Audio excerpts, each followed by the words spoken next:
Yeah. Let's go. Saludos. Welcome back to another episode of PepTalks Podcast.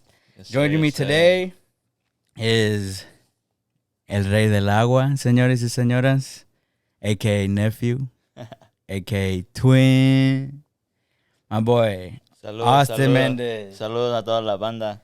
A toda la banda loca. Ahí estuvimos. Hey, bro. Welcome to the show, bro. I appreciate you coming on. Felicidades. 10 podcasts, 10 episodes. Actually, I think this is going to be episode 9. 9. We'll consider it. No, we'll consider this 10. I'll probably post it before then. No. And then we'll do it. But I'm actually very excited because I know it takes a lot to say, like, I'll go on. Because a lot of people, when I ask them or I've talked to them about it, they're like, damn, I don't know if I'll be good. I don't know if I fuck. Hella, bro. So yeah, well. It takes a lot. Like, a lot of people, I think I'm just a natural, like, talker. Mm-hmm. And so in my head, I'm kind of like, I don't see it as that much. But, dude, whenever I do, like, solo shit, it takes me forever to start. Because I'll start saying, I had the other podcast with my bro Lalo, and I would always, like, start and be like, welcome to Pep Talks with Lalo. I'm like, damn. And so I just kind of, like confuse myself a little bit, and then I get frustrated, and I'm just like, fuck, and I just keep going. Yeah. Take 25. But welcome to the show, bro. Thank you for having me. This is your first podcast? My first podcast. Welcome, bro. This is an honor. No, that's good. And I know you look excited more than anything. Yeah. First podcast, country ass accent. Country ass Mexican. And that's kind of where I wanted to start off. Like, we grew up together. Just a little backstory of me and Austin. We actually grew up in the same neighborhood. Mm-hmm. When I got to Mableton, that's where we started knowing each other. You were just a little older than me in school, but we always saw each other around the block. Like, we were always playing stuff. Yeah, kind of same friend group, playing soccer together, church, and then at school. La escuela. We went to the same school. What year did you graduate? 2014. Oh wow! So you went to school more with my sister then? We were in the same class, yeah. Mableton raised. Yeah, she tried to influence me to go protest sometimes. She's like that. She used to be very influential. Que Dios la bendiga. Buena mujer. Great people. I just, at the time, I couldn't go protest, you know. There's a lot going on, and I was scared, you know. That's why I like, she's great for that, you know. Not a lot of people stand up for other people, go out their way. Yeah, she's been very into the ICE, like deportation stuff. Like she's worked a lot with those with the people who are incarcerated. Unjustly, and I feel like it always shows me like you could always do more for the fellow man, for whoever's like your neighbor and everything. Yeah, but that's cool. No, that's what when you told me, I'm like, it should be very natural because we've seen each other basically grow up over the years. Yeah, I think one of the funny stories my mom always says is one time she saw you and Adrian running after the bus, and she took you guys to the bus. She was passing by. I don't know if you remember. And she always tells me, she's like, I just saw them running, and she had just dropped us off. But then when she saw you guys running, she was like, oh, I'll just take him. And then, like, she just took you guys to the next stop just so that you guys can get out and go into the car. Yeah. But I was like, nah, that's probably a long time ago. Yeah. And right now, like, what's been going on with you right now? Like, I've seen you've been going a lot. We were talking about going a lot to Mexico. Yeah, man.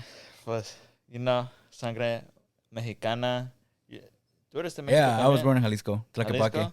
Yeah, I was born in Jalisco, and then I came here when I was 5. Yeah, easy. Yeah, bro. Me encanta ir a México, bro. Seguido. What part you go to? Pues siempre llegamos a Michoacán. Okay. Para Navidad, para Año Nuevo, siempre llegamos a Michoacán, you know? Mm. Está bien, bro. La gente se porta como la gente aquí. En Michoacán. Really? ¿Como en sentido mamón o...? En sentido, yeah.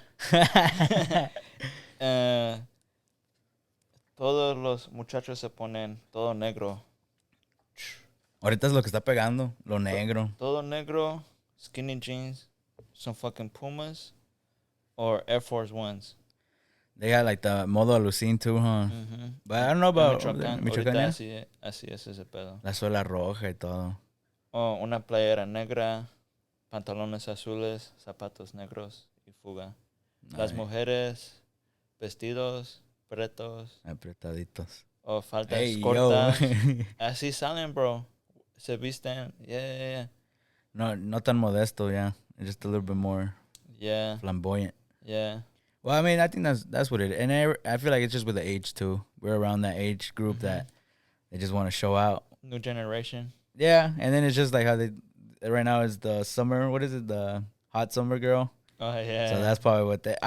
do you feel like it's very influenced over there by like, culture here? Even though there's... I mean, not a culture, but you know what I mean? Like, just the way they dress, maybe the way they talk. Right now, yeah. Fashion-wise, pega la pinta. Either we get it from them or they get it from us. One way or the other. As in, like, the brands or, like, the way they dress? Dress. Because I'm telling you that all black, either, that's law right there. Wherever you go. I think, like, in the way that I see them kind of, like, dress, like, over here is more of, like, the trap style right now that's been hitting a lot in the last few years. They dress, like, a lot like the rappers that, we see every day around here. Honestly, in Atlanta, like, everybody dresses like a rapper, which is crazy. But, I mean, you see a lot of fits here. In New York, I saw it too, but I'm like, at least here, like, you see some type of, like, fits every now and then. You just went to New York, right? Yeah, I went earlier this year. Couple months ago? Yeah, a couple months. I went in February. It was fucking dope. And I think that's my favorite time just because of the cold. Got to wear a nice leather jacket, heavy as fuck, but no, like, everybody, you see people put that shit on. You had fun? Yeah, I liked it a lot. I went mostly for the food. I'm a big foodie. And then I watched a lot of Action Bronson. He has a show. So he had a show with Vice for, like, I think, like, hella years. He started off as just a regular YouTube channel, and it's called Fuck That's Delicious. And he's from New York. I think he was born in the Bronx. He be cooking and shit, right? Or he'll be going around. Yeah, and if they let him, he'll cook. He'll definitely find a way to, and it's because he really is very, like, culinary influence. Like, he's able to grab, like, different ingredients, and you see that over the show, and he'll just, like, make a concoction of whatever he has around him, and it's fucking good. And I mean, there's people who are legitimate, like chefs that give him praise. That they're like, I mean, at least he knows what he can literally think of something of how it tastes before he makes it. Okay. And that's what they point out. They're like, it takes a lot, and that's why I wanted to go to New York for that. You to try out the places he was eating at. I actually didn't try any places. That's how much food there is. Like, I still went to a lot of different food spots, but it's just constant different, like, cultures. Like, the scene over there is just so diverse. I've never been to New York. I actually wasn't very, like, fond of it. Like, I wasn't like, oh my God, I'm ready to go. It was more of like I got invited, and I was like, the group of people was cool, chilling. just to go. And I was like, fuck it, like, if I'm gonna go, yeah. And they've gone before too. They knew the spots, they knew where to go. Okay. So I felt more comfortable going like that. I probably wouldn't have gone on my own. You took your camera? Nah, I actually didn't, just because I'm like, I want to enjoy it. Yeah, just phone. I took a couple pics on the phone. It looked cool. And I mean, I want to enjoy it, dude. Like, smoking over there was cool. You just, anywhere you go, you can just pop one out. I remember, like, walking through, like, Central Park by myself and just lit one up. I got away from the kids. There, no? Huh? Yeah, it's legal over there, so it's just legal up north, right? Yeah, you in just New York? go around New York. I think that's around it, really, up north. I think Jersey too, because I don't know if you know the comedian Joey Diaz. He has, like, his own brands over there too. Okay. But there's this one store that I went to in Soho. It's a female owned store, and everything, all the brands in there are female owned. But that store was so fucking nice. They had men clothes or just girl clothes? No, it was a dispensary. Oh. And everything was super nice though, like clay, like bongs, like really nice. Like, I got, like, aluminum case with, like, 6, like, they call them doobies, pre-rolls. And the farm that makes it, I looked them up. I follow them on Instagram now.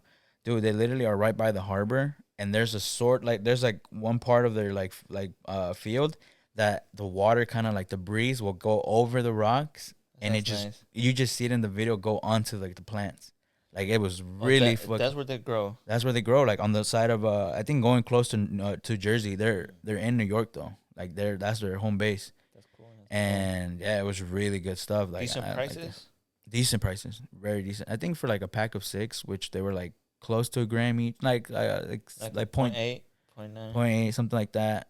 For 6 of those, it was like $50. But nice pre-roll, ready to go. That's decent. Hell of that. And I should have bought like more because it was so easy to just like cigarettes, like old school cigarettes. They came in a nice little aluminum box, very classy, and you just pop it out. I still have it. Well, I left it over there with my parents. But it just looks cool. You can literally put anything in it, and it was just chill. I was kind of nervous. I was like, maybe they just fucking with me and it's not legal. But a cop passed by and he was just like, just go to the corner. He was just like, just go to the corner. It was a Saturday, but in Soho, I guess there's a lot of families. He's like, there's kids around sometimes. I'm like, hey, gotta respect let me know. the kids. Hell yeah, I don't like to smoke in front of kids. Yeah, kids, I would only say no to drugs. They don't know drugs. Kids say no to drugs. And don't believe the hype. It's not what you think it is. Yeah. But yeah, so that's why I was kind of like, it was chill. I honestly thought it was gonna be a lot more rowdy, but ¿Cómo estaba la gente? Chill. That's what I thought it was gonna be. Yeah, we were on the subway the whole time. We stayed in Brooklyn. It was a chill like neighborhood. Went to the bodega every night, the corner one. Cool. But people were chill. Nobody really like was acting funny or nothing. Yeah. I feel like they know, like they can see like who's visiting and who's not. Like they can definitely tell, especially when they hear you. Yeah. I went in there and I was like, y'all got, and I forgot what I asked. And the guy was like, where you from? Yeah, like he's like, where you from? And I was like, oh, I'm from Atlanta. He's like, oh yeah, like the way you just said y'all is crazy. Yeah. He was like, the way you said y'all was crazy. Mexican, yeah.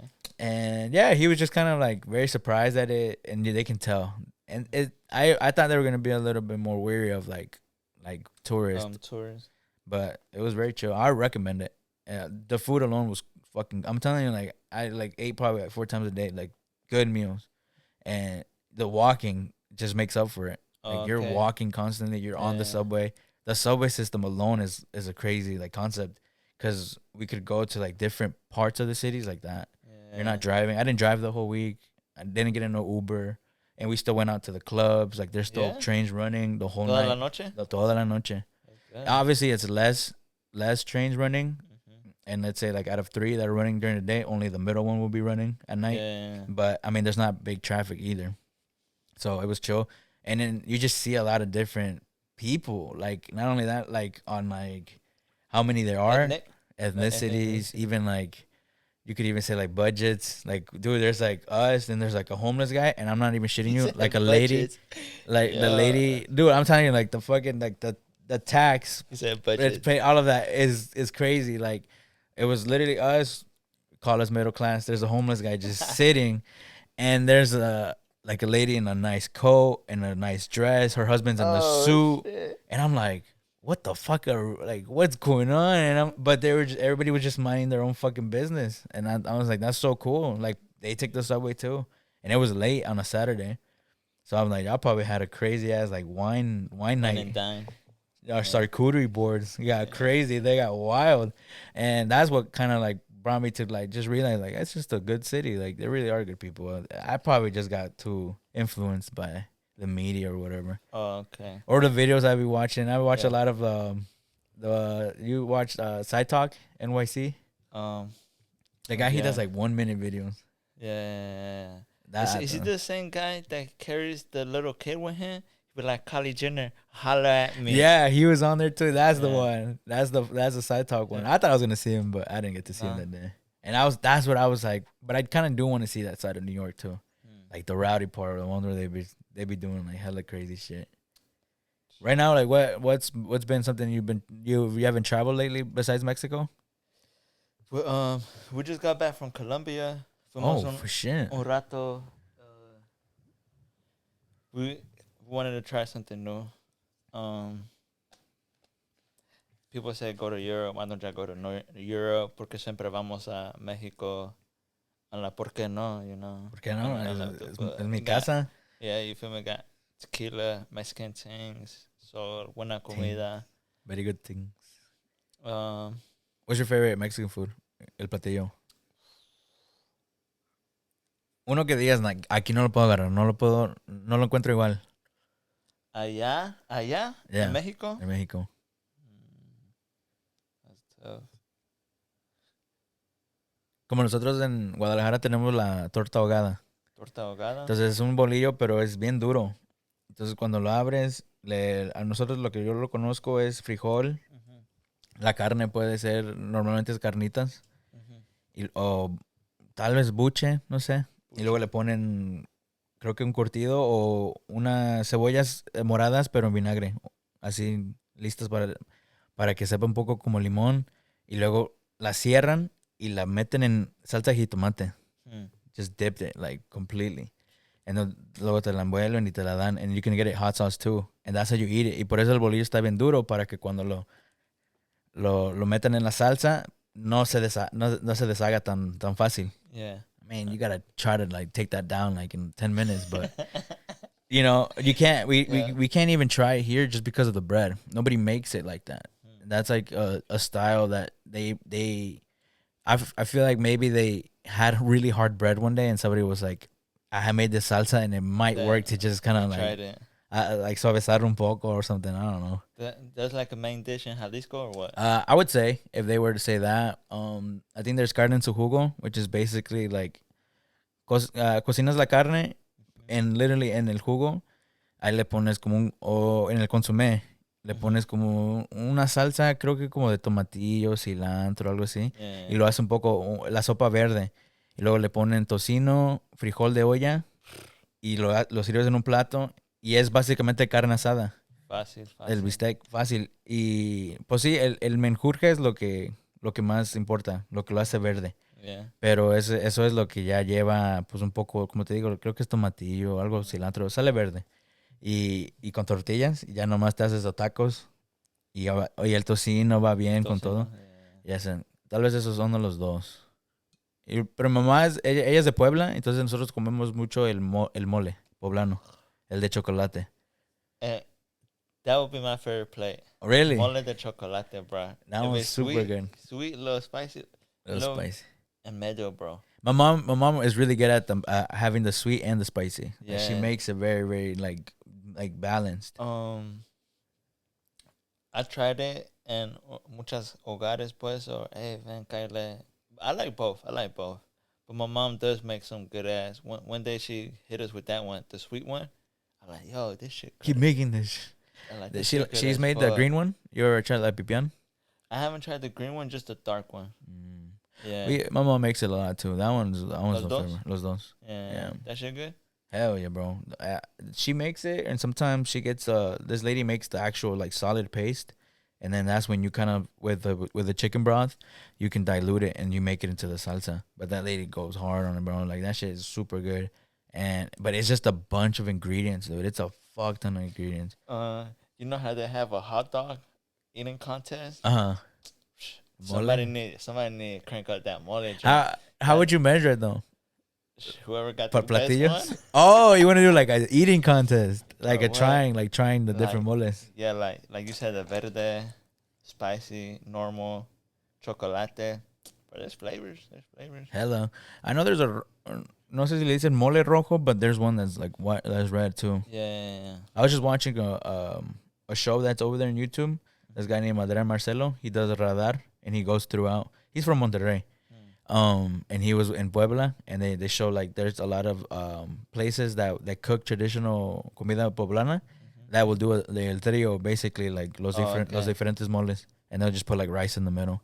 But yeah, they have the green one, the red one, and the chocolate.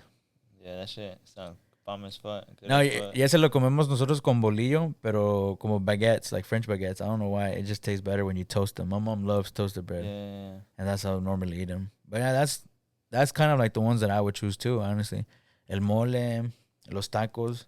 Pero a mí los tacos del pastor así del trompo. Me personally, I like los tacos del pastor aquí en Estados Unidos. Really? Aquí en Atlanta, I don't know other states. Aquí en Atlanta, I prefer the tacos del pastor. Son muy diferentes de los tacos del pastor en Mexico, bro. It's not the same carne, not the same salsa. I don't know if you ever tried it. No, I haven't been to Mexico. I haven't been since I came. Okay, yeah. Hey, yo. Entonces they were in Puerto Vallarta for a little bit, even in Michoacán. Yo, hit me with little 5-piece. Así te los venden, como una orden. Yeah. Del pastor, very different. Very different. Is it? I've seen like that some people actually put like the whole jarritos piña on top of it, like the piña on top of it. But what was it? What you mean it more just like the carne, or you feel like maybe the salsa wasn't hitting too? The carne, and I'm not saying they're bad. No están mal, pero la carne, la salsa, yeah, different. Yeah, they're good though. They're good. Over there, is it easier to find a tortilla hecha mano, or people still use the corn one? I don't know how is it. I'm pretty sure all over. I know Michoacán is heavy. Hay una tortillería en cada esquina. Really? Open. I feel like maybe too. It depends where you're at. De mano. There is hecha de máquina, but. Pero no, la masa es lo que cuenta. Suavecitas. I can still. Todavía me acuerdo el olor cuando entras a una tortillería. Like, todavía me acuerdo de eso. Me acuerdo cuando vas a la tienda vaquera y vas a comprar unas botas. Like, el olor de la piel. Best smell ever. Right. Top 3. Top 3. Top 5. Top 5, top 3 for sure. Right. Me acuerdo el olor, like, cuando pega el agua en la mañana cuando están sacudiendo la banqueta. Y como cuando está caliente y hueles el olor de lo que es la pinche calle y huele húmedo, pero así, me acuerdo mi abuela siempre lavaba así, es lo que me acuerdo más. Y luego cuando voy al rancho, porque mi abuelo vivía cerca de mucho donde ordeñaba vacas y olía a pura mierda. Pero también tenía chivos y todo eso, entonces mi niñez fue mucho de la ciudad. Luego íbamos a Jesús María y ahí es donde vivía él y ahí vivía con sus chivos, ahí comíamos afuera. But very like clandestino. Vivía cerca de un viñedo, like a vineyard. And so I got a feeling of both before I got here. I still have a belt that has the address of the shop in Jesus Maria to Guadalajara on the back. Written, like handwritten by whoever sent it. Yeah. And I have that little belt of when I was a kid over there. Yeah. But yeah, I want to go back one day soon. I'm going to try that advanced parole. And right now, like, you've been kind of changing more into like going into wearing boots, or you feel like you've always done that too? Oh man, yeah. Desde escuincle, estamos en la prepa, sneakers, after high school, college vibe, little boots, You go to Mexico, puras botas, botas, I'm telling you, botas, Air Force Ones. That's Either it. or. There's and some runners for the gym, I like boots. I like rocking boots. Me gusta ir al baile, todo eso, hacer un desvergue. ¿Te gusta pistear? Lo normal. Lo normal, pero normal para quién. Para mí dice. No. La primera para los nervios. La segunda porque las mujeres llegan en pares. Échatelo en la bolsa. Luego, pues, You over there, you like what's the like your most favorite tequila? Is there like, I know there's a different in taste. That they've always told me that it tastes a lot better over there, or even here too. Yeah, sure. El veneno todo igual, bro. Todo igual, ¿verdad? Todo igual. They recently dropped these Topo Chico hard seltzers. No te seca la boca como Coronas, bro. No, una cheve. Las cheves es lo más barato en los antros. Okay. So, si no hay lana para las botellas, tráete unas de modelo en corto. Unas ultras. Pinchos borrachos. Para borrachos sí son buenos. Right. These no las venden mucho allá. I'm not sure if they haven't got there. Quizás en la Ciudad de México o en Puerto Vallarta and the big cities. Pero en Michoacán no los tienen. I checked. We checked. We did we ran the whole block just looking for this shit. So ultra it is. Ultra low calories. You don't get bloated. Tequila Don Julio 70. Nice. 100% agave. No te da cruda, supuestamente. Doesn't got a lot of calories. You gotta drink smart, You gotta see. You don't want to drink mezcal. The calories. some good mezcal. Hay mezcal que se siente como gasoline. Bleh. But you're more into like the tequila than mezcal? I'm into both, depending how I'm feeling, how we feeling. What the occasion is? Yeah. Don Julio if you want to black out. Really? Mezcal if you want to black out. You know, Centenario si quieres tomar That's a true. gusto toda la noche. You know? I've gone like shot for shot on a bottle of Don Julio Blanco, but from over there, and it was really fucking. Either I was super drunk or it was really fucking good. That shit 100% agave. Don Julio's 100% agave. I heard a couple years back that the 70 had like stopped production, so like whatever is left is the only thing going. And I don't know if they started making it a little bit here, but it's just not hitting the same. I don't know. And I know en Jalisco de casa, en Michoacán de casa, tengo amigos desde que somos pequeños, porque siempre íbamos. Okay. Íbamos, you know, regresamos como adultos, you know. Tengo amigos, te invito a un Don Julio 70. Es como like un orgullo, pues, que te puedan invitar un Don Julio 70. Y yo les digo, no, está bien, no, toma mitad. No, está bien, quiero está invitar. bien. Yeah, alright. Es Don Julio 70 es lo mejor, pues. Está más para ya, 50. Esto expensive, $50. Right. Actually, I've seen it like up to like $70 now. It's Right gone here, up. yeah, these Hella. days, yeah. Dice mi primo, he lives in Lawrenceville right now. They don't sell Don Julio 70 out there. Really? Yeah, he said they sell it in Cobb County, though. Hella, bro. Sometimes me llama, he's like, hey, before you head over here, You stop by. Stop by, get a Don Julio 70.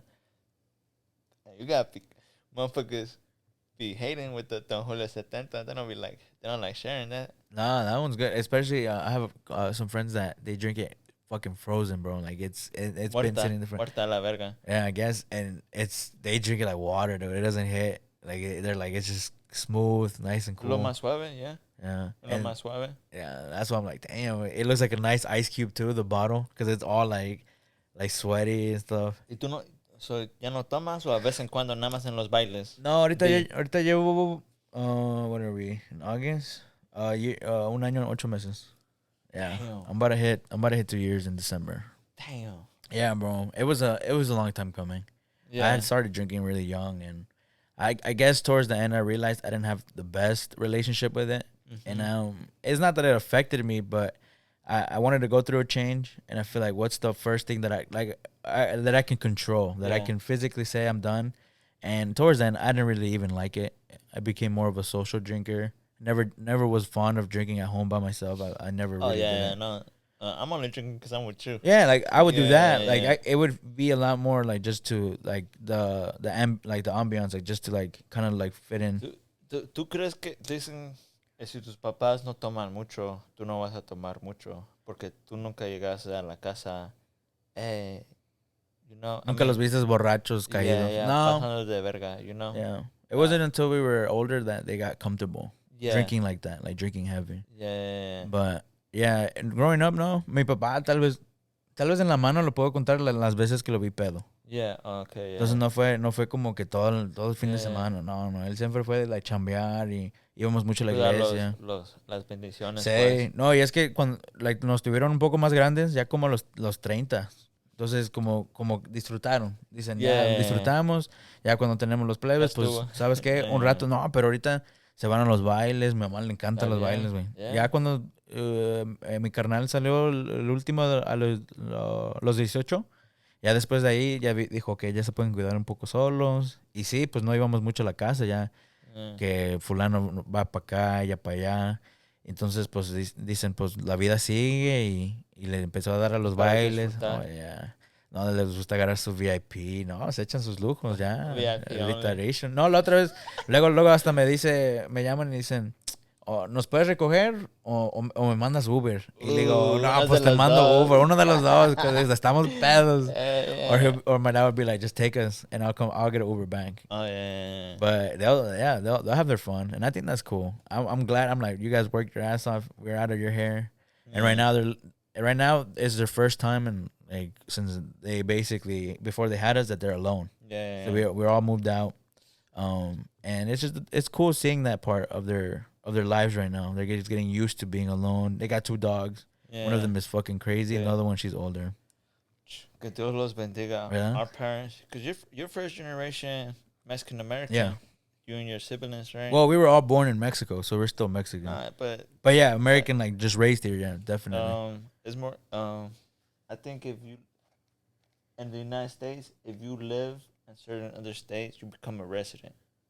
You know, like if you live in Florida, or if you go to Canada, you minimum 2 years. Nah, but not here. We came in. Yeah, but that's why I tell people you're really Mexican American. It don't matter where you were born. You know, if I was born in Honduras, I'd be 100% Honduran. I love Honduran shawty. Half and half, you know. I don't think that's how that works. You know, you grow up here. Yeah, a lot of people grow up here. My parents, they're 100% Mexican, right? But our parents, y'all really Mexican American. That's how I feel like that's. We're very influenced. Even the way I can switch, the way I speak, the way I can, my mannerism can change. Even like speaking through or like hanging around American people, and I've kind of had to gotten used to it. You know, like the way the world works here is a lot more of like business, like move. Es, cuando voy a México dicen aquí la gente, the lifestyle is fast. Muy rápido. Carro de año, bam. New iPhone, bam. Las tallas más buenas, bam. Fast. Trabajas 10 horas al día. Muy rápido. En México, slow. When you go, and not even just in Mexico, but anywhere when you around go on here. Vacation, slow. But yeah, eso es lo que dicen la gente. En Estados Unidos todo es muy rápido. Todo es mucho, sí, es puro mercado. Todo. Lo sentí más en Miami. I went to Miami, and even on the beach, they're hustling, dude. Yeah. They're selling drinks. They're selling those. Like, there's people who go around with a cooler and a speaker, and they're just like, hey, I got you a 6-pack. Fresco. Yeah, que te ofrezco. Te hago una margarita. Y luego traen la tequila, traen todo. Yeah. Y ahí te la hacen $5, like $10. Y así lo hacen. Hustlers. Hustle. But we were on the bridge, and you see all the mansions. And it's like 9 a.m, and you see all of the work vans going in, all of like the cleaning ladies going in, and it's just like later you just see all the like the nice cars roll out, and I feel like that's an everyday thing, and you're just like shit. Like there's people who are here to live, and there's people who are here to work. Yeah, and sometimes I feel like that's a lot of pressure that I put on myself, or like we as a generation I put on ourselves that like we gotta be a millionaire by this age and all that shit. But then you go to other places and you realize like the world is moving, and we feel like we're stuck just because we don't have this or we don't have that. Ya todos lo sienten un poco más tranquilo, más pacífico, más relajado. No, sí, mi mamá siempre nos decía like she would always tell us like I feel like you guys missed out on a lot of cool shit from over there, like the trips that people take just randomly, like they're just like we're gonna go here. And it's just a simple thing, and that's what I kind of like want still today. Like I like simple stuff. I haven't been very big on them. La gente de allá se quiere venir para acá. La gente de acá se quiere para allá. ¿Verdad? Luego también dicen like nunca sabes cómo es al otro lado, ¿verdad? Hasta que llegas. Yeah, bro. Pero allá ¿por qué piensan que hay aquí que no hay allá? Avance. El avance. Es que acá, pues, aquí como que aquí ven que todos, como dices, traen un poco la vida un poco más equipada. Trae su casa bien chingona. Pero allá también, bro. Pues sí, es lo que yo digo. Bro, cuando voy a Guadalajara, gente muy fresona, muy... Alucines. No, y hasta muchos dicen que todo que hay aquí allá, la comida rápida, todas las hamburguesas. Yeah, I feel like anywhere, if you work right, if you lock in 6 months, 1 year, 2 years, 2 jobs if you have to, allá, aquí, igual. Pega igual, bro. It's just a hustle. Y si no hay jale, you migrate a little bit. Okay. You move You move states. you Estados move Unidos. state, you move up a little bit, le chingas, bro. Vendes chicles, lo que sea. You know, Los que limpian los parabrisas, los que... hustling. They be hustling. Ya, ahí no hay mucho de homeless, ¿verdad? Ahí sí hay, pero no tan... Aunque se hacen algo, tienen una chamba aunque sea ya, que limpian que la banqueta o algo.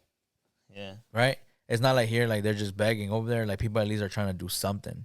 Like you said, selling chicles. Like, Lo que sea. no, aquí, últimamente ya vi como dos vatos que, like, pues están vendiendo dulces. Y le digo, ¿qué hubo, loco? Y like, es que no hay jale, güey. Digo, aunque sea vendiendo unos dulces, le digo, pues, lo que se le pueda dar. Y hasta eso piden jale. Like, hey, ¿traes chamba? Te veo que traes herramienta y todo eso. Hey, yo sé hacer esto. Y se ve que uno quiere. Dicen pues. No, sí, dicen, y luego lo recoges y dicen, no, y que quiero también que me pagues lonche y necesito estar a la casa a las 5. No, y dicen, no, me gustaría a mí, güey, también. Llévame, chingado. No, pero sí hay gente muy jaladora, muy chambeadora y es lo que me gusta que muchos me dicen, no, los mexicanos siempre los veo pidiendo jale, en el Home Depot pidiendo jale, jale, jale. Pero dice, los otros, los que son de aquí, bien jodidos, siempre ves eso. Nos ven en las trocas o algo así y dicen, ay, te la robaste o quién te la compró, tu papá y todo eso. Y dicen, no, güey. Yeah. Y es muy común verlos, like, a lot of people, like, I've seen it, where, the Mexicans do a little bit because they just hustle, they just see it. And they Yeah. bring that effort that they have over there and the work ethic, and they get really excited here because it pays off a little bit quicker, like you said. Yeah. And so right now, with all of that, like talking about like over there in Mexico and all the culture, like with the fashion right now, I've seen like you be putting like that shit on, bro. You be whenever you're thinking of something to wear, like how does the fit go? Like how do you build the fit, Well, or do you just throw on as it goes? I don't. I'm not sure. It's because we grew up here in Atlanta. You know, we went to the same high school. I was born in I was born. Not born in Mapleton. I was raised in Mapleton most of my life. Yeah. So we grew up with a bunch of morenitos, a bunch of progressive Latinos. Okay. You know, and I don't know. Kind of rub off the paint. I'm not saying I learned it from them. Uh, eh, my friend Xavier Miranda, he's like, "Yo, just put on whatever makes you feel comfortable." Comfortable. You know, uh, I think it's a reflection of oneself. Okay. Yeah, and again, like I'm saying, you go out, everybody, todos lo mínimo, black shirt, black pants, black shoes. It's not that hard, you know. And did you bring it up that I be putting that shit on? I really just be myself, you know. It's nothing new. It's like just riding a bike, you know. I am into high fashion. I am into high fashion. Sin querer, you know. You just kind of fell upon it. And you were more like Yeah, like it's better than spending your money on drugs. right. En los antros seguido, you know, pendejando, regalando el dinero en vicios que no necesitas. High fashion right now it is part of our culture. You know, we make music. We've been making music for a while, and it's like that's what you sing about. That's all you hear in songs. You know, The brands, like how they look.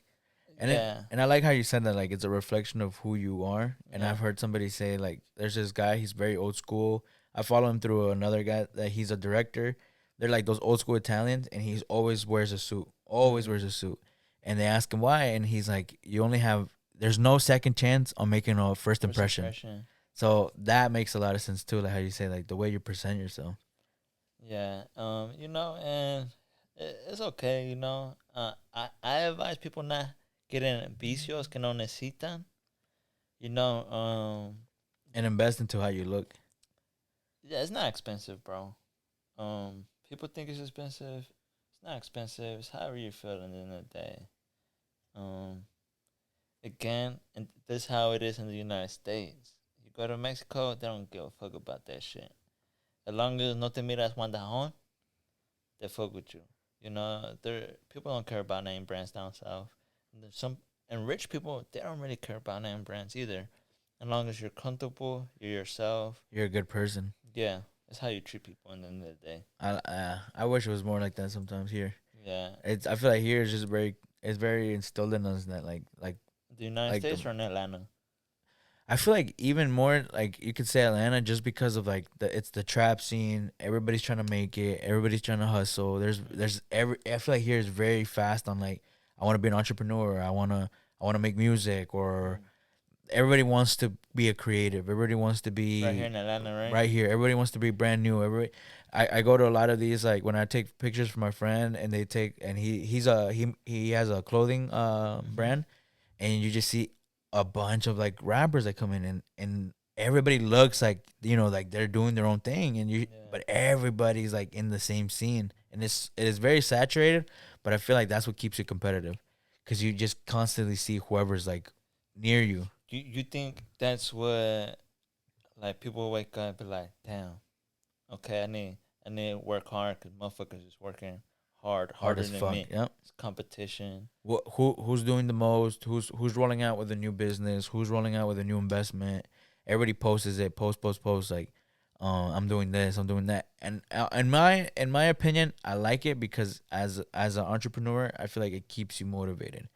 That's the way I started to look at it. It used to be from an angle of like, damn, why does he have that? Like, damn, like I've been working hard too.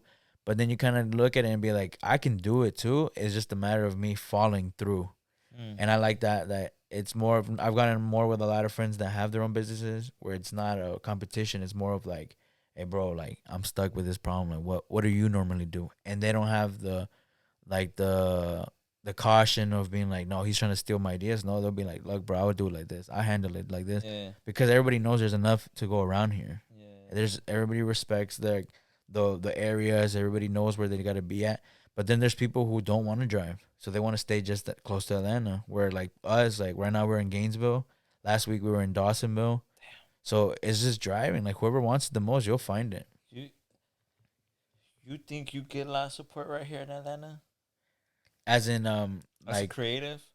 I think so. I think so because it's very common to see creatives here, and I feel like it's a big space where a lot of people will throw you a free shoot, or a lot of people just to like network, just to have like connection with somebody. Yeah, they say it's a small world. They say everybody knows everybody. Dude, I've seen so many friend groups be built like through like friends that I know, and then I see somebody cross into like knowing them, and then you see each other in real life, and then you see that person, and they're like, oh, I know him from this, and they're like, what the fuck? Like I know him from all over here.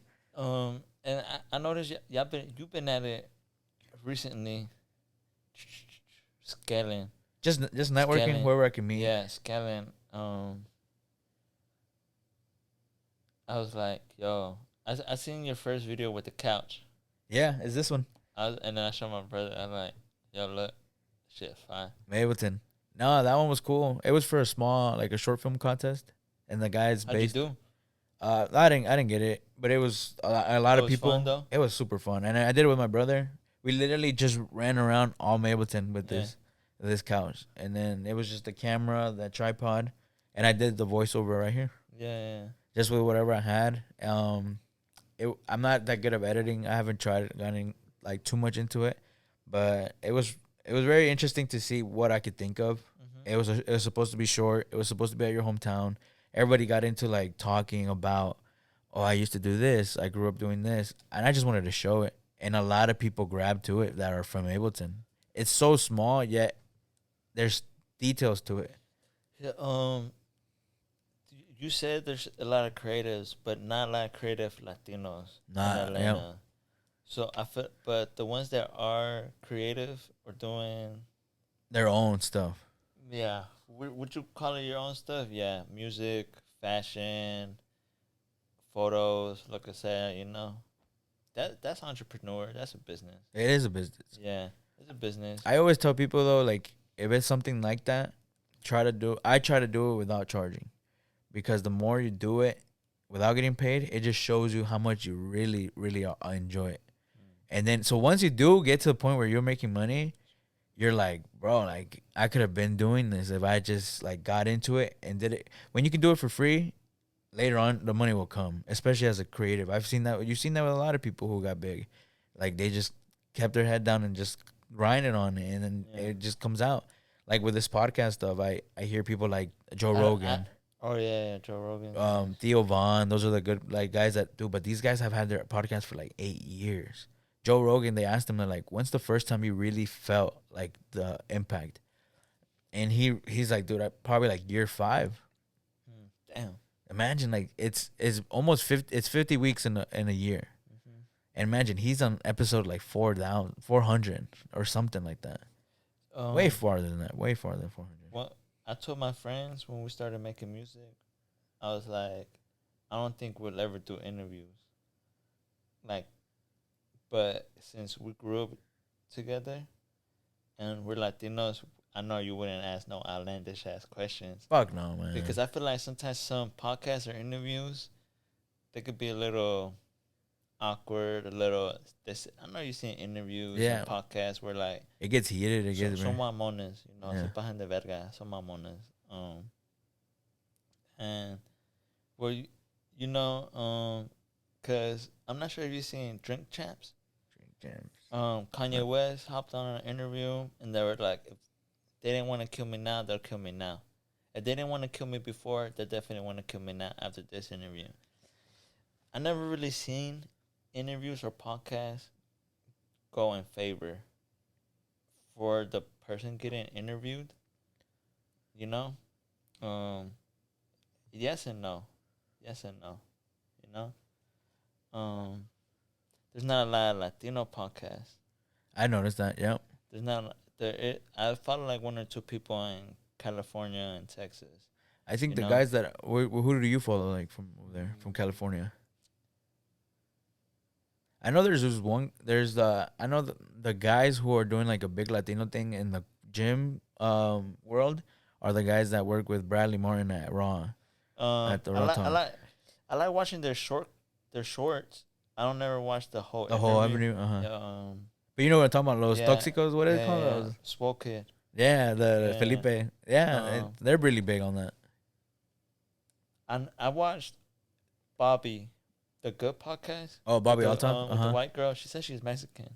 Cap. I don't know. We're going to have to check the credentials.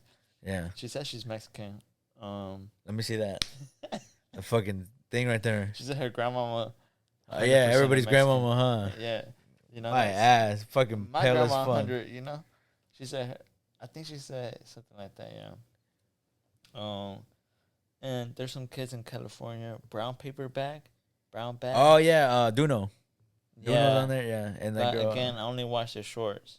But hey, I mean, I feel like at that point too, it's still support. Like you're still at least trying.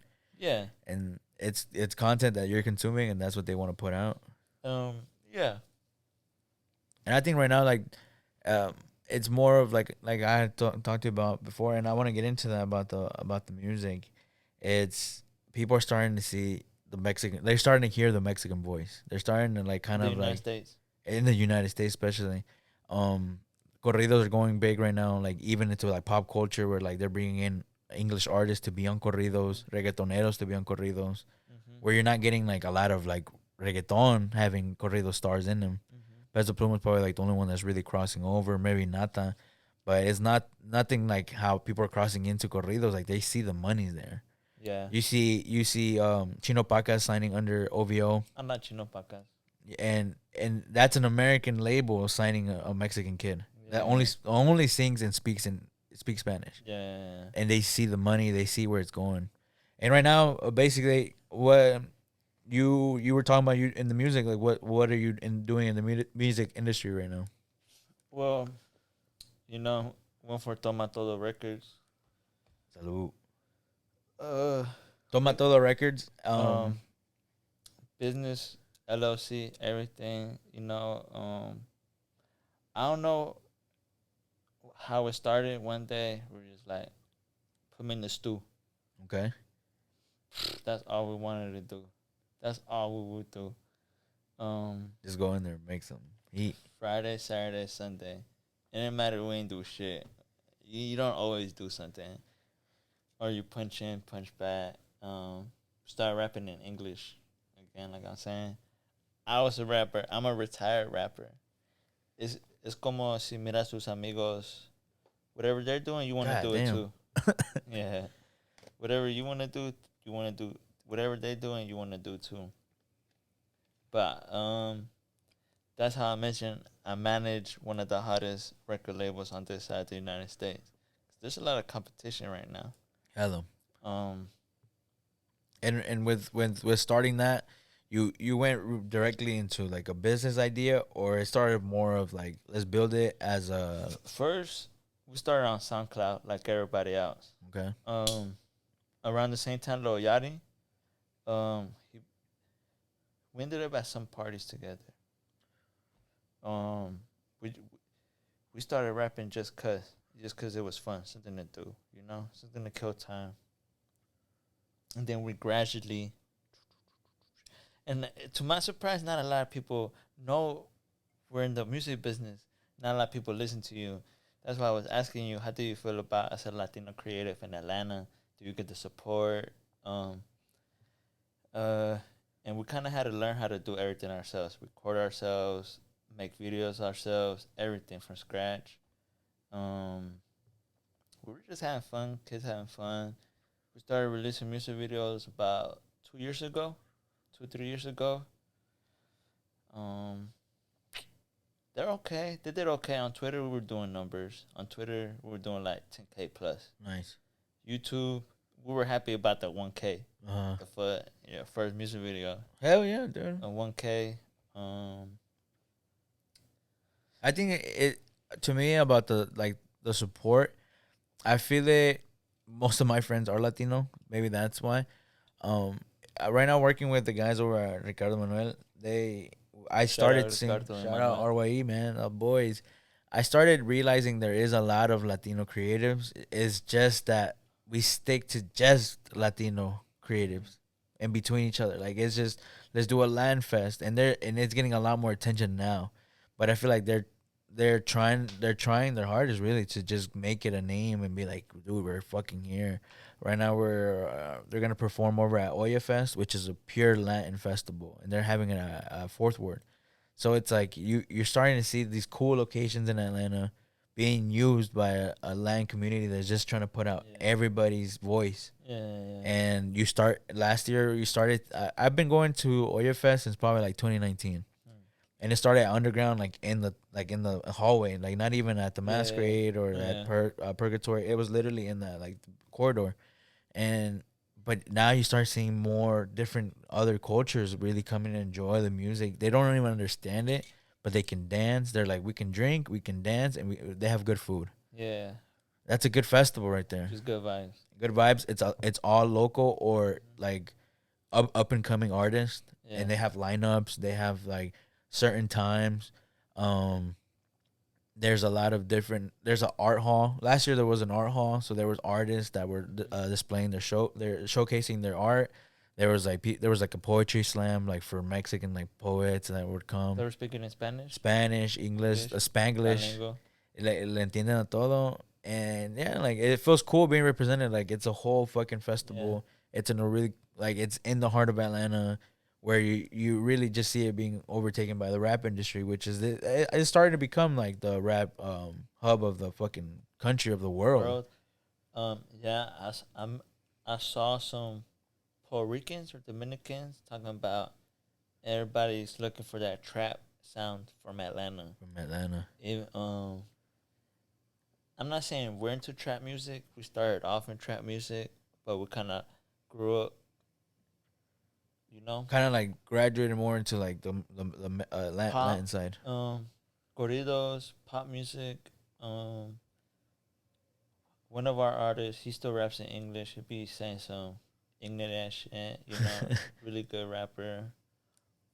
Our first shows, there weren't shows with Latinos. We asked a couple people, hey, let us wreck the show. We make good music. We nice. We've been at it for a couple of years. Adrian Flash just out of nowhere, he like, yo, twin, I'm about to drop a song. Okay. I made Toma Todo Records. Like, I came up with the name, everything. I like, yo, we should, try it. It doesn't hurt. We're doing it for fun anyways. Let's start making videos. Started going the mile above. Went to North Carolina a couple of times to do some shows. But our first shows were at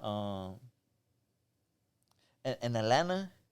You go to the shows, you see some couple cultures: Morenos, Gabachos, Latinos, There's a lot of Asians now too. Asians. That's not racist. That's not. I'm not being racist. No. It's no more right here in Atlanta. Right. And so the thing with us right now is we got English rappers, and then we got Adrian Flash and Compa Cash rapping Spanish. Not everybody understands our Spanish in our first shows. This was like last year, bro. I'm telling you, we just dropping music on SoundCloud past 5 years. Music video past 3 years. Shows last year. The first time we ever did shows were last year, and then they were at nice, pretty decent venues, but they don't understand us, So we went, like you said, we took a pause for a little bit, started recording more music, Trying to find the sound.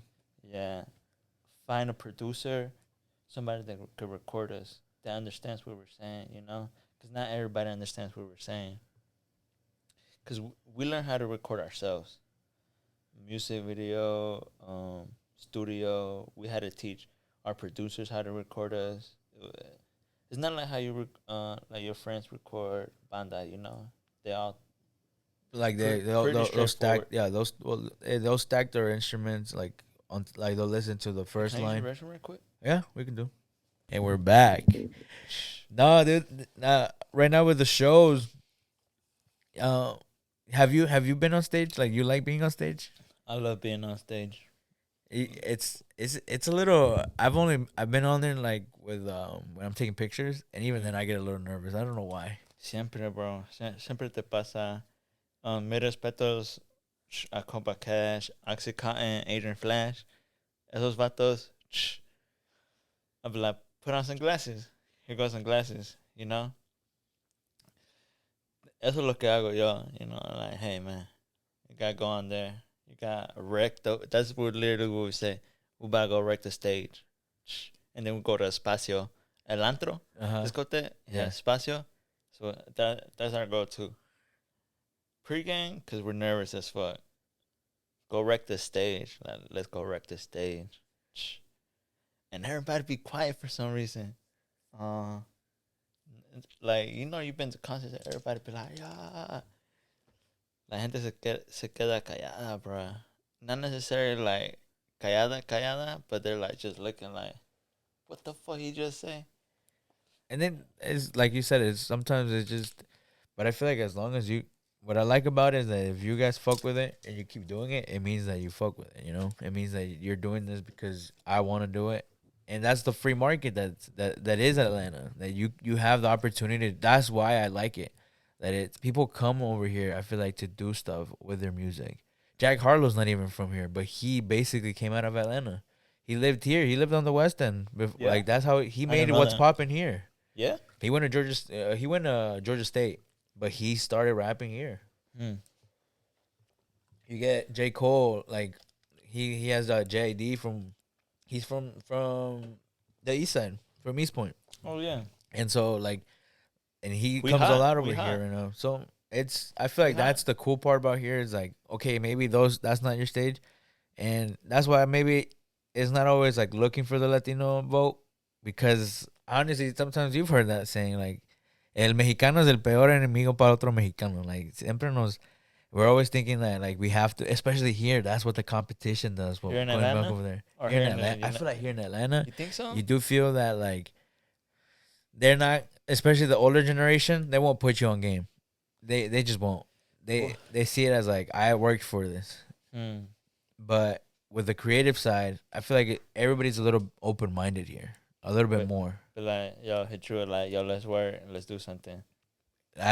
Doing that collabs on like even like the shorts, doing TikToks and stuff like that. I feel like people are down, and there's just it's so many different avenues of music, content creation, videography, anything you can think of, they do it here. Tyler Perry starting like a whole Hollywood here. Yeah. There's people making shows here. Like soon, like obviously with like Marvel and stuff like that, you see those faces here, and you're kind of like, okay, like this is different. This isn't the Atlanta we grew up in.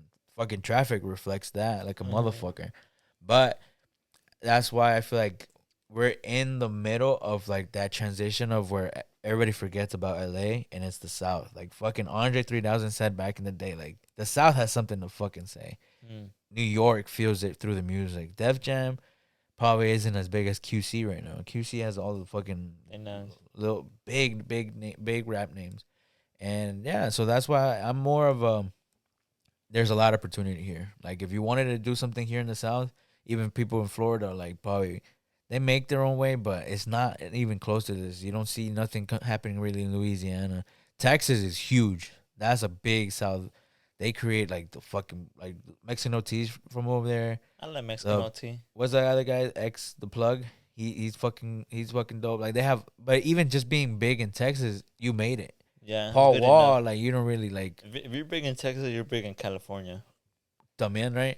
Yeah, kind of go. Imagine like if you can drive 12 hours through Texas, like how big is that fucking crowd? And if you take over, you don't have to even fucking leave the state to be big, to get numbers. And a lot of them, like Mexican OT talks about Zero. I never heard of him.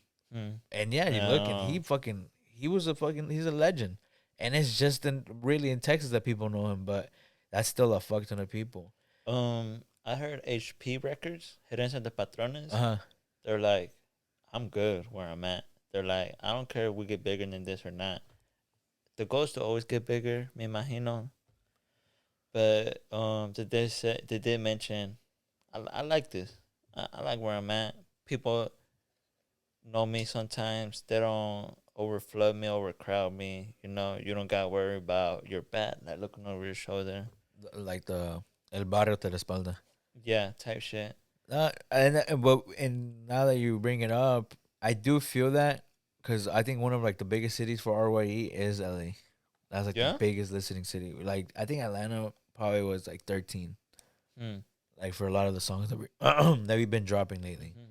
And it's a little disappointing, but it is what it is. Like at least about Atlanta, like the being top 13 in Atlanta. Yeah, like you would think that your city would be the first one to listen to you. They say it, I hate to say it, but they say it never is. It never is. The city you're from. That's why I asked you. I like, you think you can support us Latino creators right here? I feel like with what I do, I always tell people that I do it just because I feel like a lot of my friends tell me like their problems sometimes, and it's the same shit that I'm going through sometimes, and they're just like, I wish somebody would be able to talk about it, and I feel like that's what pushed me the most right now. So I'm doing more of like the people, whoever's listening, that I want them to at least grab something, whether they're Latino, whether they're African American, whether Chinese, whatever. Now it would be awesome like if like the Mexican brands would hit you up, like even like Mexican artists, and I feel like there is that leeway here. You just have to look for it, and there's a hub of Latino artists.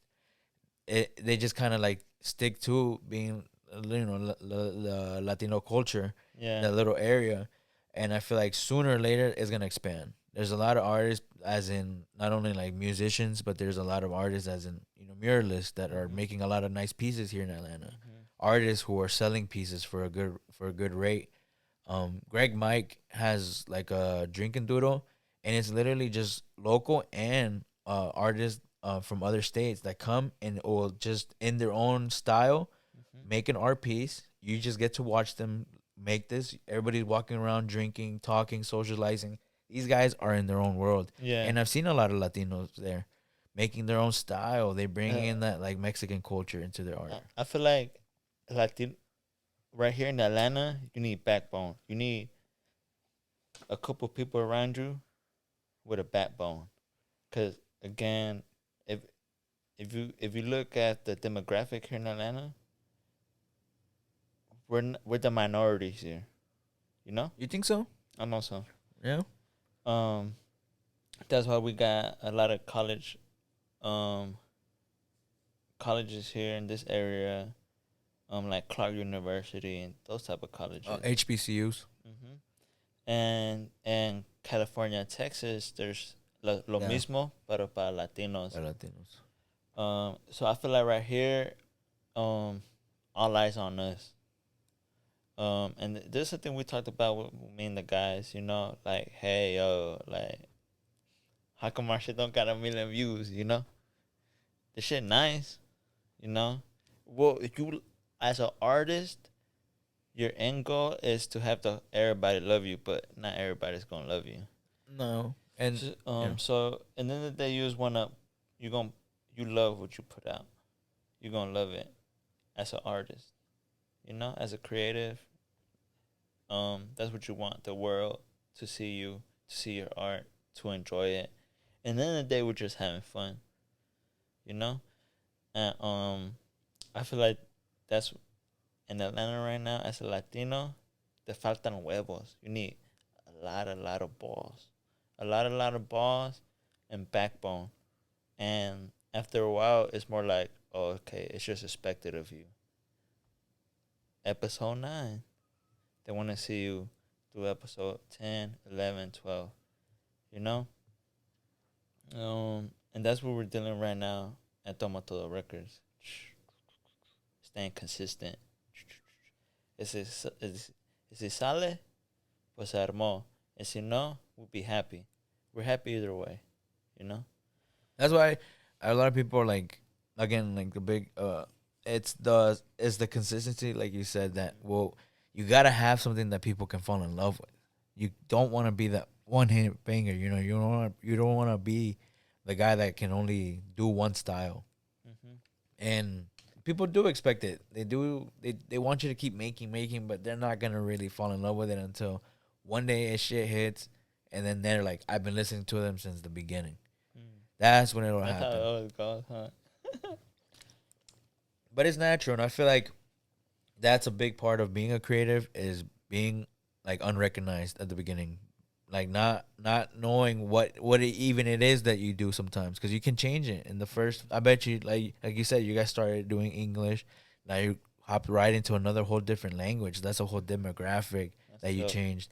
Yeah. So I feel like once you find that, everything will align. I feel like once you find where you really feel comfortable and you're like, okay, I can scale this, that opportunity would already be here, because throughout that whole time that you've been doing this, you've had gotten to make some connections, some type of networking. You've gotten acquired knowledge of what the industry is like, what not to do on stage, what not to say on podcasts, on interviews. You pick this shit up because you're in it. Yeah. And for people, the long game, even if people say like you're crazy, like what do you think? What are you thinking? A lot of the people who have made it have said like, you gotta be delusional. You gotta feel like this shit is happening tomorrow, but you gotta work with the idea of like it can also leave tomorrow, the day after. A lot of the guys right now that are making it, and the people that don't, is the reality of like, once you get here, it's harder to stay here because of the competition. Like you said, all eyes are on you. Yeah, all eyes are on you, and they get nervous, or hey, I don't have anything. Like, what do you fuck you mean? Like, you just made the top song. Like, you don't have anything. We gotta release an album. People underestimate what it takes to, like, working with these guys with RYA. It's hard to make a fucking song, let alone a fucking album with limited resources. You got limited knowledge. It's all about the money now, and nobody comes from a fucking trust fund here. So it's a matter of will. It's a matter of, I feel like at a certain point being a little delusional. As in, like, fuck it, like, at least I believe in it. And if I can, and then maybe that energy is so fucking powerful that maybe when I show it, or somebody asks, what do you do? And you say, look, I do this and this. The way you talk about it, too, the way you carry it, will even go into their mind of, like, he cares that fucking much about it, it must be good. And it'll catch on. That's what everything is. Bobby Althoff, in the beginning, everybody was talking shit. She still gets fucking views. Even if she's an industry plant, at some point, it's consistency. Like, she's still going after it. So, whether it's an industry plant or not, it's the consistency. It's the And when you do get that one shot, you gotta fucking be ready to take it. Go for it. Yeah. That's what they say. Like, there's this one actor who he's Mexican actor. I think it was the guy who had all the controversy, but he played like the guy he played the Aqua guy, not Aquaman. Aqua guy? He played the I forgot in Black Panther. He was in Narcos. Yep, Narcos. He was I know good actor. Good actor. Yeah, I forgot his name, but yeah, he talks about how his acting coach was like, "You always gotta be ready. It's you get called up at the 89th minute of the soccer match, and you gotta fucking score a golazo. You gotta win the fucking game." But that's when people forget. Like, you gotta be ready when that shit comes. A lot of people wish for $1 million, but if we gave you $1 million tomorrow, you wouldn't know what the fuck to do with it. Where are you going? Where are you walking to? Are you walking with it? You know what I'm saying? So it's a matter of like, get ready as if it's happening tomorrow. Believe that it's happening tomorrow, because you don't know if it fucking will, and you gotta be ready. Yeah. All of like Mexico T talks a lot about it, how it took off, and a lot of the guys that have made it over like in the industry with corridos and everything, worked regular jobs, quit the next day. Like, you gotta be ready to fucking leave everything behind. Your life is over, and this is the new one. Enjoy it. And I feel like the consistency is the biggest part, and it's what I struggle with. Like, being consistent with this, being consistent with the photography.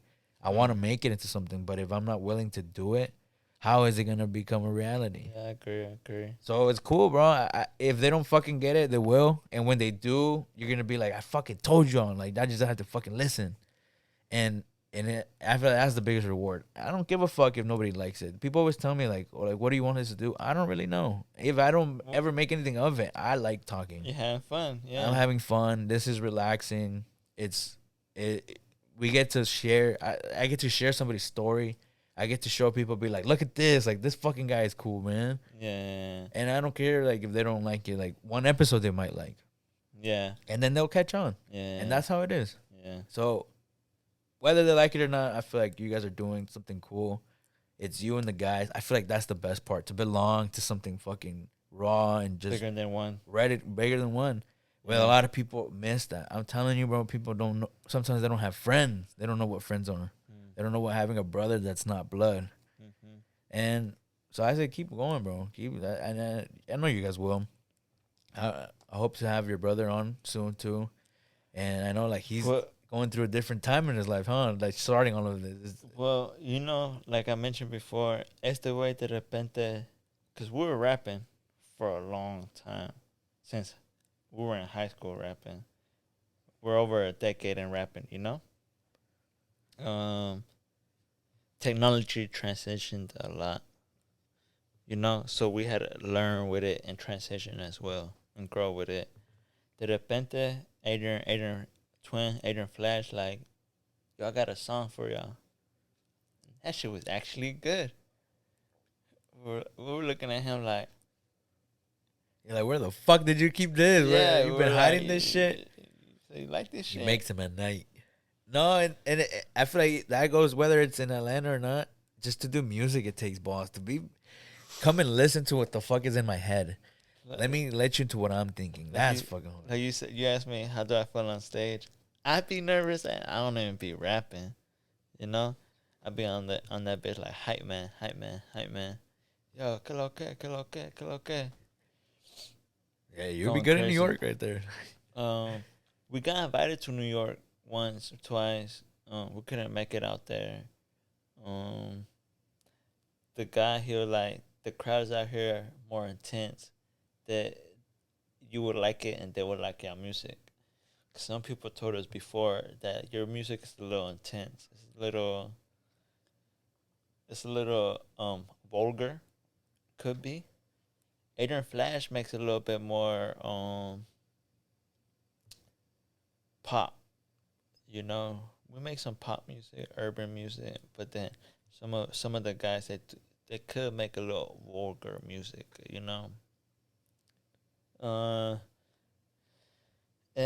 And I can't tell him how to rap.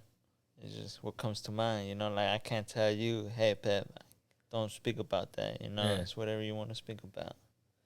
And at the end of the day, it's just us having fun. We're just having fun. And it could play more into the identifying the strengths and being like, hey, you're good at that. You stick to that. And I'll stick to the business side or to the marketing or to the connect. Or I'm more of a people person, and you're more of like an introvert that likes to do. Yeah. Or everybody has their own thing to bring to the table, but at least bring something, And I feel like as long as that happens, there's a balance of respect. Everything should flow.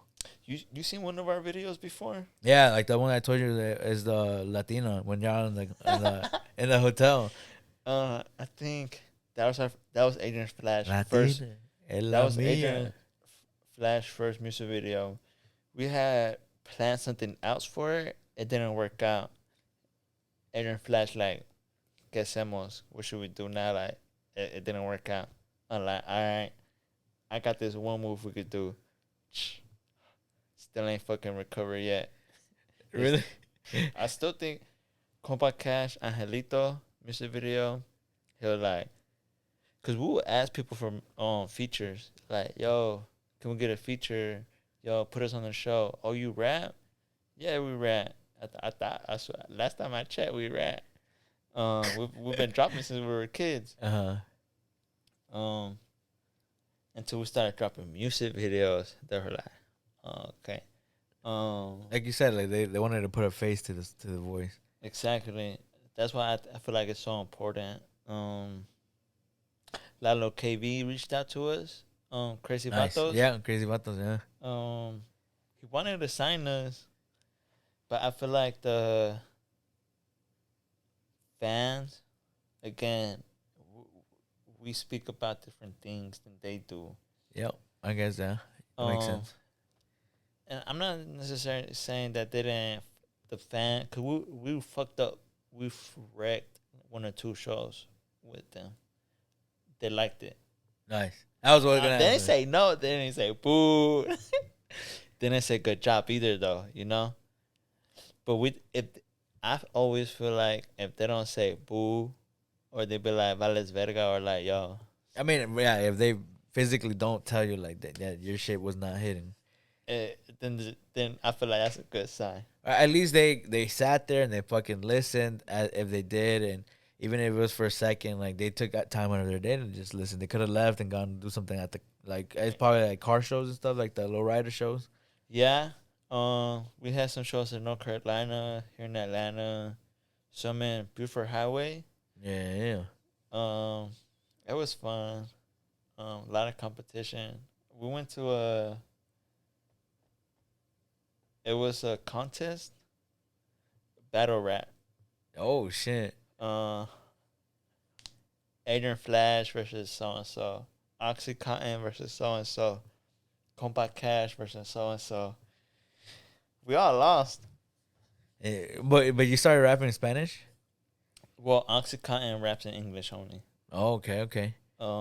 He raps about like fucking bitches, getting money, getting fly.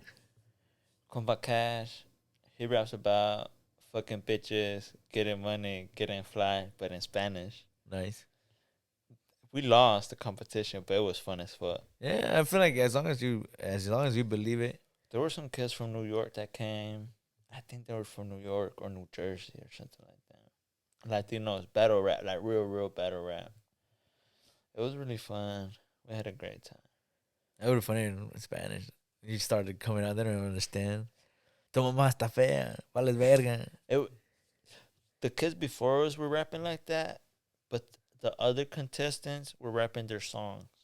And then they were like, I thought it was like a roast, like battle rap. No. Then they were like, yo, if you like this song, cheer. And they were just, and then that's like go networking basically too, huh? Yeah, you could say that. But man, I think that's cool. Like I said, as long as you're just trying and trying to figure out what's what, like I think that takes a lot of time too. That takes time that people underestimate. How many years of just learning this? Like, what is this even gonna be? I feel like that takes the time. Yeah. The guys were really nervous. We were all nervous. They invited us. They were like, "Look, you're not doing nothing. Pull up." We paid $20. You didn't win nothing. And that's, I mean, and then even like for like right now I've been getting a lot into comedy. Just doing open mic is something, You and been people getting into bond. open mic? No, Like you're watching it. I watch it. There's a show called Kill Tony, and it's over there in Austin. It's just he's a not old school, but he's just been in the comedy game for a while. And what he does is it's a live panel of him. There's another his partner. There's a band, and there's people watching the whole show. And sometimes he'll bring on actual comedians, different artists, actors, and stuff. And a random person that gets pulled out of a bucket. There's like always like 200 people that sign up. Will get 1 minute to do a 1 minute set, and then after you'll get judged in an interview by Tony and them, and they just want to know the deepest, grimiest shit. They love like raw comedy, like fucking vulgar Dark shit, humor. dark humor. Yeah. And then he'll be like, dude, they'll talk about like like they'll make the funniest Mexican jokes and like black people jokes. They have like all of the regulars. They have regular comedians that go on the show every week, and they do a minute. Like they can fuck up too. They fuck up a lot too, and they're like professional comedians that been in this shit for. They're touring. Some funny shit. They do, but there's different styles that I've realized, and I don't really. Some of them I'm not really big fans of. The Cam Patterson, he's this one. I don't know if you've seen him. He's like, I like rocks. You haven't seen that one? No, I don't think so. He's so. It's just funny the way he just talks. He's hella ghetto. He's from Florida. That's funny. And they love that his accent. They always run. It's a running joke that they don't understand what the fuck he's saying. Rocks. And then he's like, I like rocks. He has a a joke about when a cop recognizes him, and he's like, hey, you like rocks? And he like, oh, what the fuck? Like, why'd you say that before you fucking stop me? And he like, oh, you like rocks? He's like, yeah, I like rocks, because he thinks it's of the episode. And then the guy was like, you got rocks right now? He's like, yeah, in my pocket right now. He's like, all right, put your hands behind your back. He's like, and he arrested me, but that was part of the joke that he didn't. But anyway, like, yeah, like they just gotta go up there, and a lot of them were just regular people who went to the show and got big. Yeah, but I agree. And then they ask him like, how long have you been doing comedy? They'll say like 8 months of just getting shitted on. They're like, you just do. Sometimes they'll tell you like, you only got 30 seconds. I feel like that's how it starts. You get shit on a little bit, and it's to the point where you don't care at anymore. Yeah, because it's already been done to you so many times. Like a door salesman has to get used to being said no. Yeah, so much that it's like, no, why? And then you start getting into the why, and then you'll switch it. So and then a lot of those people, they'll go into arenas, bomb, because they're not used to it. And even he, as a comedian, when he started, there's a really big comedy club called the Comedy Store in LA. That's back then. That was like the spot. Like but that's where the big guys were at, big names. And when he got there, he met Shia LaBeouf's dad, like at a poker game somewhere. And that guy was really big into the industry with his son. And that's when he kind of talks to him, and he's like, well, I'm just here, but I'm going to go to this comedy club, and like, I think in the hills, where it's kind of small. I'll start there, and then I'll build my way up over here. And he's like, why would you do that if by the time you get to the Comedy Store, you won't be used to that big crowd? You won't be used to that crowd that knows comedy, and you're going to bomb there. Why don't you just start there, bomb your first time, bomb your first 100 times, but by the time you finish it and you risk it all, they'll either completely deny you, or they'll just learn to accept who the fuck you are. And that's what happened. He's like, I got really big into it, and I just started doing really good. I would show up for like the 15-minute sets, open mics, Mondays and Sundays. People are just there that love comedy, and they don't mind if you fuck up. They'll judge you, but they're there for the comedy. They're there to find that, of just the sport of what it is, of learning how to write, learning how to deliver. Talking about sport, I feel like me and you, we do it for the sport. You do it for the sport, I do this. Even I'm probably gonna do this, even if I don't get paid. I still love it. Yeah, exactly. That's for the sport. That's the love of the game. And that's where I feel like the reward comes, because you're doing it with no reward. You're doing it basically with blinders on. No matter people were saying that they don't like it. No matter, okay, I'm spending a lot of time on this. I don't do regular people stuff like going to like the park anymore. I don't do that. But as long as you're doing something that makes you feel alive, I feel like that's what it's about. People underestimate having a purpose, bro. Like having something to wake up to. that's where I always push people that are like, I like to bake, but I don't see why does it have to be a business? Like, just do it because you like to, bro. Make somebody's day by giving them a cupcake. Or Okay. you get what I'm saying? Like, don't do it for the money. Like, oh, this isn't. That's why we get lost here. That everything has to be about you making so much money. Why? There has to be somebody who's passionate about baking. There has to be a florist. There has to be Passion. passion drives people, Passion. and through there the money will come. Like, there's people like florists who just sell plants that later become one of the biggest like florist shops, and then they start doing weddings, and then they make their 100K, they make their Yeah. 200K a year. There's photographers that make a lot of money just doing photography, but I feel like it took a lot of time to get there, and a lot of no's, a lot of shitting on, A lot of no, a lot of good shit. and that's where you learn. It's as corny as it sounds, the mistakes is where you learn. Yeah, I agree. So when you guys, if you continue this and then you make it to where you want to be, and you look back and you're like, if I didn't lose at that fucking battle, I wouldn't know how to even have an aura like with people. I wouldn't know how to make a presence for myself, because now you know what people are expecting. Yeah. Next time you show up to, nobody knows you, nobody knows your style. Yeah. Let me introduce it. Let me introduce you to what the fuck I am now. Now that I know how to display myself, now I know how to speak it to you. And if you don't understand it, at least you hear me. At least you hear this coming at you. Yeah. And over time, you'll lose either like the nervousness, the shyness. You'll lose the cold feet. Kofi. Yeah. And in business, you'll learn different tactics. You'll learn different ways of seeing the industry. Where can I make a play? Where can I find the next guy? It's being there, just show up. And you guys are showing up, even if it's just for yourselves. Yeah. Setting yourself out to do something and doing it, that's big, bro. Yeah, I agree. So, I mean, props to you guys. Everybody has their life to live, and we have jobs, we have responsibilities, and still putting that on top of all of that, it means that you love it. Yeah. It's extra time taken off. It's sometimes you don't get the full 8 hours of sleep. Motherfucker, like, this shit will give you, hey, you only get 5 hours tonight. Okay, like, you gotta just go with it. Exactly. Yeah. And like, you still gotta live the life of like, I got bills to pay, I got responsibilities. So you're working, and then you still gotta show that night.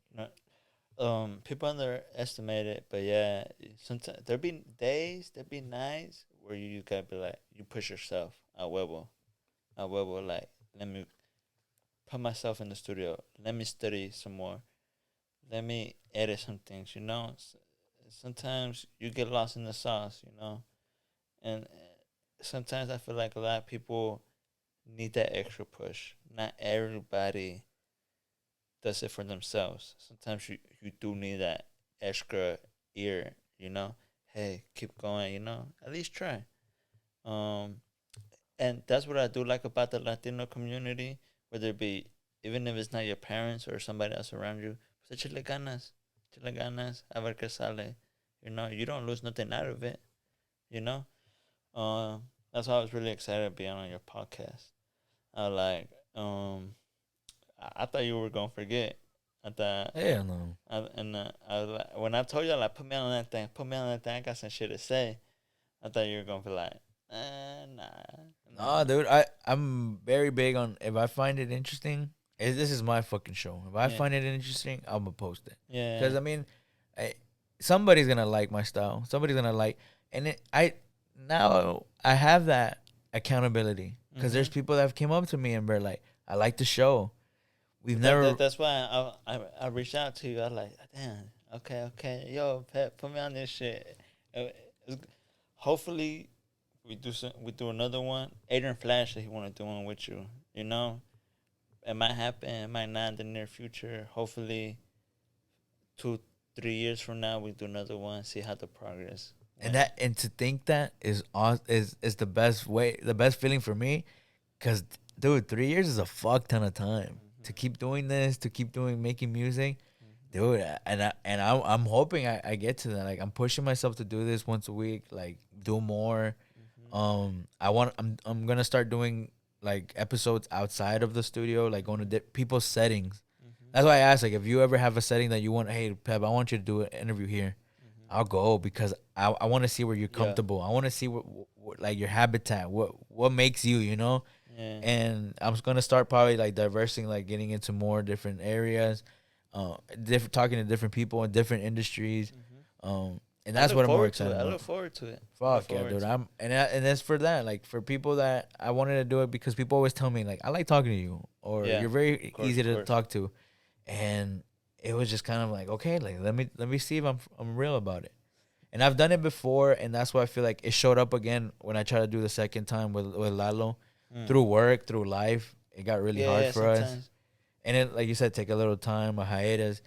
This time around, I was like, "Fuck it, Fuck dude, it. I gotta do it." It kept calling me, bro. I actually had one guy literally call me out because I asked him to be on the last season, and he was like, "What the fuck, bro? You haven't done it." You haven't hit me yet, type No, shit. no, no. Not only that, like he realized that I stopped it, Yeah. and he's like, "You didn't even put it on an episode."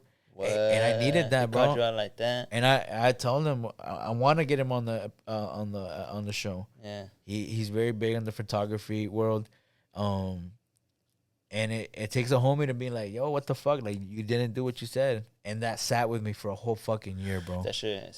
Yeah. Literally when I made this, it was like about to be a year since he told me that, and it sat with me to the point where I was like, I gotta get my life together. I started changing different things, and it added into this, and now once I stepped into this, I remember the first time I posted it, like the night before, I was like, look, dude, you're, like there's no going back, like you're not fucking quitting this time. Yeah. You gotta fucking lock in, and I did it, and I'm glad I jumped into it. Yeah, and so that's why the podcast was just something that I knew it was a commitment. It was gonna be like even a representation of myself, of like Personal brand. personal brand, or not only that, but like that. It sucked that a lot of people do it over the years of not doing it. People still recognize that, like, hey, what happened to the podcast? Or like, hey, you used to do podcast. Like, I've met people over the years who are like, I heard your podcast back in the day. I don't know who you are, and they don't know me. They just know that of that one episode. Yeah. And I was like, that's crazy. Like, somebody was listening. Yeah. And yeah, And that's what they say. Somebody's always watching. you don't know Somebody. who. You never know You who. never know who. You never know who. And that's why I'm like, just show up, just be there. Like I get that saying from this one guy who made a 1-man play back in the 80s. They offered him like close to like $1 million, $2 million, but this is talking like 88. That's money. Money, right? Dang. And he said no because they didn't let him pay the main role. He just kept doing the 1-man play with 19 characters that he plays by himself. It's an hour. I think it's like 3 hours. And he's just by himself on a stage and playing himself as a kid and himself as like an adult, like, not adult, more like in high school, playing his own, like his father. And these are representations of people back where he grew up in the Bronx. This is a Bronx Tale. It's an old school movie, to the point where Robert De Niro, this is De Niro in the 80s, bro, shows up. He's there to convince him to sell it, to where he sees it. He meets him in the green room later, and he's like, all right, we're doing this. He found a way to make it, and they made it into a fucking hit. The lady who played the kid's mom took her son in real life, took her son to the audition to be the kid in the movie. Somebody heard her accent. She was just sitting there. All the other moms go to the waiting room or go to the cars. They let the kids just wait, reading or whatever they need to do. She stayed. She started talking to somebody. This lady is from the Bronx. Like she grew up there, has that thick 100%. Italian accent. She's how they say Napolitano, and somebody hears her voice. They're like, "Fuck!" Like that is it. That's the fucking accent. They ask her like, have you ever read for a script? Have you ever read a script? Have you ever read for a part?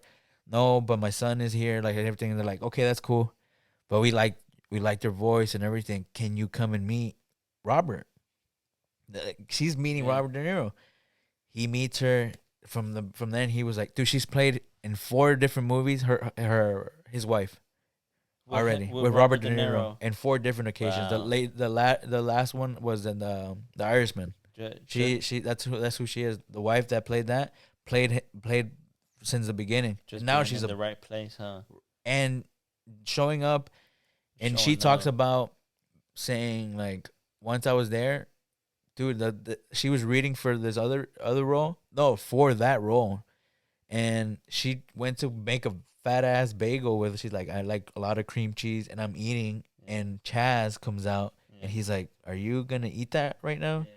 And she's like, "Yeah, like what the fuck? Why wouldn't I?" She's like, "I don't know, cause you're not gonna feel well. You're not." She was like, "I just felt like I belonged there already." Yeah. Like that's that Mentally, delusion yeah. of being like, I mean, this doesn't feel like. And he speaks about it. He's like, when I met Robert De Niro, I didn't feel that like the starstruck. I was like, okay, this is cool. This is awesome that he's Yeah. here, but I'm ready. Like this is my time. I was already waiting for this. Let's go. And he Wow. made the movie. He became a star. He became a legend. And it's just that the showing up. That's Showing up. listening Showing up to is his important. podcast is that's what has pushed me Yeah. to do that. Like just do it, no matter what. People probably thought he was crazy for doing that, and now they see the end result. Yeah. So I think it's just committing to it, being consistent, like you talked about, and not losing sight of what you're doing it for, which is for you. Yeah. That. Yeah. So sometimes that be the toughest part of the job. Showing up. And I see it firsthand with these guys, with Ricardo and them. I grew up with them. I grew up with Manny You since grew up with them? me and Manny have known each other since I got here. Since so 20 years. I'm about to make 20 years this year, like from coming to America, like Eddie Murphy in that old school movie. But yeah, like so I've seen them and I've seen him when they had their old band, Lalo and them, and his brother and a couple other guys that we grew up with. They had a band back then, so he's been in the music scene since he was a kid too. Yeah. They didn't work out there. Then he started doing his own thing. Didn't work out through that. He started in RYE has had 3 different phases, as in like it was always Ricardo Manuel, but it was always a first set of other guys. They left. Then there came a new set of other guys. They left, and this is the third phase to me. I've seen them from the beginning. And it was just a matter of they're finding the sound, and this is where it happens. Yeah. I always tell them it's not a matter of if, it's just a matter of when. Yeah. And they're ready. Okay. I like that. They're Like that ready in the sense of like they don't ever stop creating. Right now, I think they're dedicating their full time to it. That takes a one. lot. I've been getting hired lately. Heavy. Yeah, and it's just Heavy. it's being there, being ready to be like, hey, can you play tonight? Like we played, we opened for Yaritza last October. Mm-hmm. Dude, the sound check wasn't told to us until like the sound check was at 3. They didn't text us until like noon. Like, hey, you guys got it. En corto. In Corto, we need you here at 3. Wow. Bro, Gibby left work. Richie left work. I was already out of work. I like out of the job, so that was cool. Everybody left work basically. Just went home, completely changed, and let's go. Like you're about to open for like the people they're showing up, and there was a pretty big crowd. And we didn't know until like noon. We talked about that with Gibby and the other one. So it's just a matter of like how bad do you want it? That if they called it today, are you ready? A lot of people probably won't be ready because it's the time, it's the pressure, it's have you gotten those silent audiences, yeah. or the audience that That'd be boos you? tough, man. Yeah. Drake's gotten booed before, so Yeah. and it's just, are you ready for that? Yeah. Because you got to be ready for both. You're gonna get a lot of hate, you're gonna get a lot of judge. But I've seen the guys who are up there. They always talk about how easy it is to just, I don't give a fuck, because you don't even know these people, you don't see them. It's just words, and it is somebody's opinion. But why would you listen to somebody that is not where you want to be? Yeah. That's what they say. It's that simple. And I feel like you guys all probably have that attitude of like, I like what I'm doing, and I respect that if you don't fuck with it, but just just stay the fuck away if you don't like it, But come and take a listen later, and you probably something will catch on. Yeah. It's a double-sided blade. They might not like it right now. Down the line, they might like it. It might be the biggest fan. Yeah. And I feel like it just takes that one shot. I feel like right now in Atlanta, as a collective, people aren't gonna come tell you, "Yo, let's work." It takes a lot. Like, let's work. They hit you with the talk to my manager. They hit us with that before. A lot of people hit us with that before. Talk to my manager. Okay, that's fine. We're big firm believers on it costs to be the boss, so we pay that price every time. We don't mind. And we don't mind putting in the work. We don't mind reaching out. We don't mind, hey, let's work, let's do this. It's fun. It's fun to us. I'm pretty sure it's fun to you as well. And your friends, they're hot. They're hot right now. I see them all over social media. Yeah, and with them, it's taken years. Like I'm telling you, like I think Ricardo and Emmanuel have been doing this like before the pandemic, and it's just time and time it I takes. haven't had the chance to go see them perform live. Me personally, I haven't had the chance. But it's and every time the stage presence gets better, every time they start to realize like, when is it too much to drink? When is it too much to be distracted? And then they realize when they need to tone back or when they need to get more out there. So and then the stage presence is gone now. Like they don't they enjoy it more than being afraid of it. And I Yeah. feel like that is what a lot of people struggle with, is being able to be in front of a lot of people. And yeah, every time I see them, they get better at one thing. They realize something, they start practicing it, and it over time, and then you'll be ready. You'll make that final product, and then I don't think it's ever over either. Like you never find that final product. You'll always find something to add to it, Yeah. something that you can better, something that can change. Change, like you said, everything is always changing, and you gotta either be part of the change or accept it and adapt to it. And that comes with the repeating the process, with trying and trying. I think this is gonna be cool. Is there anything else like that you liked about Toma Todo right now? Well, we recorded a music video in Colombia. A lot like that's what we're working on right now. It's a little time consuming.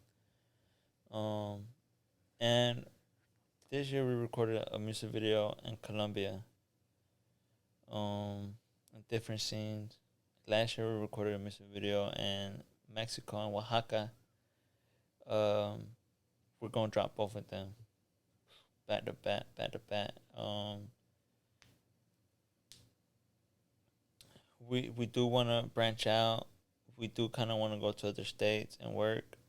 Again, it's because I feel like right now we're making a lot of Spanish music, and our English music is a little vulgar for the people here in Atlanta, for the Latinos. So we got a lot of stuff planned. Hopefully one day we work with Ricardo and Manuel. Share a stage one day. Hopefully, we have worked with some of my brother dropped some songs with some kids from up north, Northcross. You probably heard of them. What's his name? Lovo. Oh yeah, 700 Lobo. Lovo and his buddy Floro. I think I think the guys have hang out with Lobo guy before. I think they made a song with Ricardo. Yeah, something like that. And they performed at Oya Fest too, I think last year. So it's just a matter of that, like finding, branching out, finding that one person. It's a matter of timing as well too. We don't. Also, I think as artists, you second guess yourself. People gonna fuck with this. No le va a gustar a la gente. Nadie te va a pelar. And we deal with that a lot too, you know. But then out of nowhere, we do it a lot. Here, take my phone. You press send. Post it. Grab my phone. Post it. No remorse. Just go for it. Yeah, we Fuck do it. that Send shit a it. lot. Yeah, that should be funny as fuck. We'll be like, you don't even be rapping. What you mean you want to go to the studio? Le echamos carrilla al otro. What we doing this weekend? Going You gotta to the light studio. that fire. You gotta. Yeah, man, you don't even rap, bro. What the fuck you talking about? You don't even be rapping. Yeah, that should be funny as fuck. And it has to be a push from somehow. You gotta either somebody's having a bad day and the other people are having good ones. You gotta push that person like, hey, bro, this shit needs to turn around. Well, And we're gonna be ready for it. well, what about you? What you got anything planned for the rest of the year? With episodes, I I got. know y'all doing Oi Fest, right? You finna go stupid in that shit or what? Yeah, I want to take more pictures there. I want to do more. I want to reach out to more artists that are up and coming Gonna be too, there. and then just take pictures. Even for When is Oi photography. Fest? I've never been to Oi Fest either. I think this year, sometime in October. I forgot the date. it's always around that time, right? It usually is. It usually is around that time. Is like the beginning, the ending of like the warm weather and getting into like the fall You weather. excited? I think I am. It's a new location too. Fourth Ward. Still Fourth Atlanta. Ward? Huh? Fourth Ward? Over there by like West Side. Mm-hmm. And I've gotten introduced to like the people that run it and just seeing that backside of it of how fucking difficult it is. They're And how much Latinos who run that shit? all of it Latinos. Everything is Latino. Right now they're doing like a tour of all the, like the clubs here in Atlanta, and they have like their own nights at those spots. Like Yeah. they had one at Super Pan. They're going to El Malo. They're doing Candela this weekend is Candela. So I mean that even through that, like there's so many Latin spots that you can connect. Latinos are growing right here in creative space. I'm gonna keep it 100. That's Keep it why 100. I'm like, but it is new. Trust me that it is. It is like Todo people. el ambiente. Everybody's starting. Everybody's Todo el starting off from ambiente, the right? and you're getting the people that come out show support, but it diminishes like every time that you do an event that takes too long to like promote, or sometimes it doesn't get promoted as well as you would want it to. So, talking about promotion and events, last year we did a show at Underground Yeah. on Halloween Fest. Our first show in Underground. That was our first Latino show, the biggest Latino show. Adrian Flash did his thing. We were hella nervous. There was like a couple stages, 1, 2, 3 stages, right? What happened is they weren't letting in people quick enough, so the line started getting long as fuck. Damn. Long. Like you've been to Underground. Yeah. That shit was. Was it going through like the parking deck? It was up there. It was in the stairs. Okay. Out of nowhere, Adrian Flash performed. He got a chance to perform. Again, they didn't boo us, so we thought that was a good sign. People just started bum rushing it, tripping over the gate. Oh shit. I don't know. And it's always usually the people right in front of the line that can't wait. There's probably some bullshit happening. They were like, They ended up canceling the show. oh shit. Lobo and Floro were supposed to be main event. They ended up canceling it. They were like, all right, show's over. They sit in there. Yeah. I actually heard they got in a lot. They got a new owner. Underground? Yeah. Mm. That's when was this last year? Yeah, this past October. Yeah. Yeah. Yeah, they had a new owner last year, and I know that they did. Croc Street got a new owner too. A lot of these like gentrification buildings and shit, but I know they got a little strict, and they don't deal with that bullshit. They got more strict about smoking there. It used to be like bro, everybody smokes there, and now they got strict about that. I don't know. Like don't fix it if it ain't broken. You know, this Yeah. shit is Atlanta. I mean, there's so much that happened there. Yeah. I remember I've been going to shows there since I was young, since I was in high school. I remember going to see Café Tacuba when I had You listen to graduated. Café Cuba? Yeah, hell yeah, bro. Got some bangers. I grew up listening to a lot of them, El Tri, through my dad. I like Janis Joplin because of my dad. I don't know if you ever heard her. I haven't heard of her. She's a very like hard rock, but she's to me she's like the first introduction to screamo. Like there was points where I guess she was very like drug influenced, and so like she would be high singing, and like it's just at a certain point it just roars. But it's the way that she would sing is a lot of passion. She's part of like what's considered the 27 Club, where like people that die when they're like 27. All right. Yeah, but yeah, like just that diversity in music is what I feel like a lot of people are missing, and that's why it takes a little bit more of like convincing when you're releasing a new product, a new style. Okay. Yeah.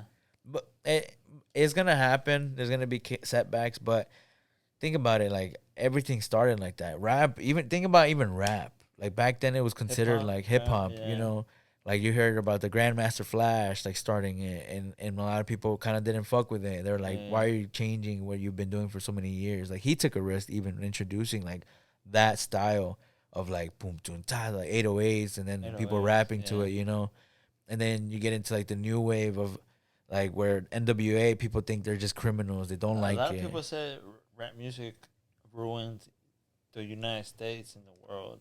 I don't know how. I think they just don't. When you don't understand it, they want to deny it. They want to get it I, out. yeah, like I hear that from the grapevines. You know, and they're like, some people wish rap never happened. Like, That's crazy. I feel like there's a lot of cool things that happen through rap, but I also believe it's to each his own. right? Yeah, Like, to who each am I his to tell own. you what you're supposed to like? Yeah, Just it's your life. I feel like if you see somebody doing something that's taking time, there has to be a level of respect of just at least leaving it alone. If you have nothing nice like to say, like what's the difference of you saying it or yes or no, you know? And that's when I kind of like, yeah, people might not agree to it. Maybe they don't take a liking to it, but as long as they take a listen, give you a little bit of time, I feel like that's good already. Like Yeah. you said, at least they don't boo. It's good that you see that you try That's to be right. optimistic about it. So I think that's a good way to look at it. As a way to get practice, to get out there, and next time you won't even feel shy. Bro, fuck that. If they cancel the show, people are still gonna be like, do another song. Fuck it. You never know. Yeah, the future will tell. You know, because there is a lot of shows like Oi Fest that are well organized. You Yeah, know, and but there's this is gonna be like the more to third come. one, right? This year, Nah, dude. like fourth, fifth. Of OFS like per year, they do one a year. Yeah, this is like the third, fourth one. I always see they're organized. Oh yeah, no, but I even said like I've been going to one since Underground. 2019. No, but they've changed. Yeah. Underground though last year was really cool of the way the setup. It really took all three levels. It was super fucking cool, and I think uh, seeing that and how big it got, it felt big. It felt like an actual like Lollapalooza, not like that huge, but it just felt a lot different. Yeah. And I think that speaks a lot to how much they've been working towards it. A lot of people come from Alabama, bro, Yeah, yeah. and Tennessee. Like, we go out to some shows, and where you from? You're meeting people. Oh, we're from Alabama. What, really? We're from Tennessee. What, really? And yeah, man, a lot of people come to Atlanta from other states to enjoy the ambiance, to see the DJs, to see the artists. Maybe eventually they're gonna branch out to those cities, but right now Atlanta is a big hub for For anything. these events. Yeah, um, not as big on corridos and shit like that yet. It's working its way up. Um, well, the big artists, of course, they always do numbers. But recently there has been a lot of truck invasion, for example, Yeah. bringing a lot of people from other states. There was another show that just brought Los Farmers, Bandas y Trocas. I think they brought Oh yeah. Uh-huh. Los Farmers. Um, Great show. I heard a lot of people were there. Yeah. Like we went to the first truck invasion, Mm-hmm. and it was already big then. But I've seen the way that they've grown, and that's a fucking leap, dude.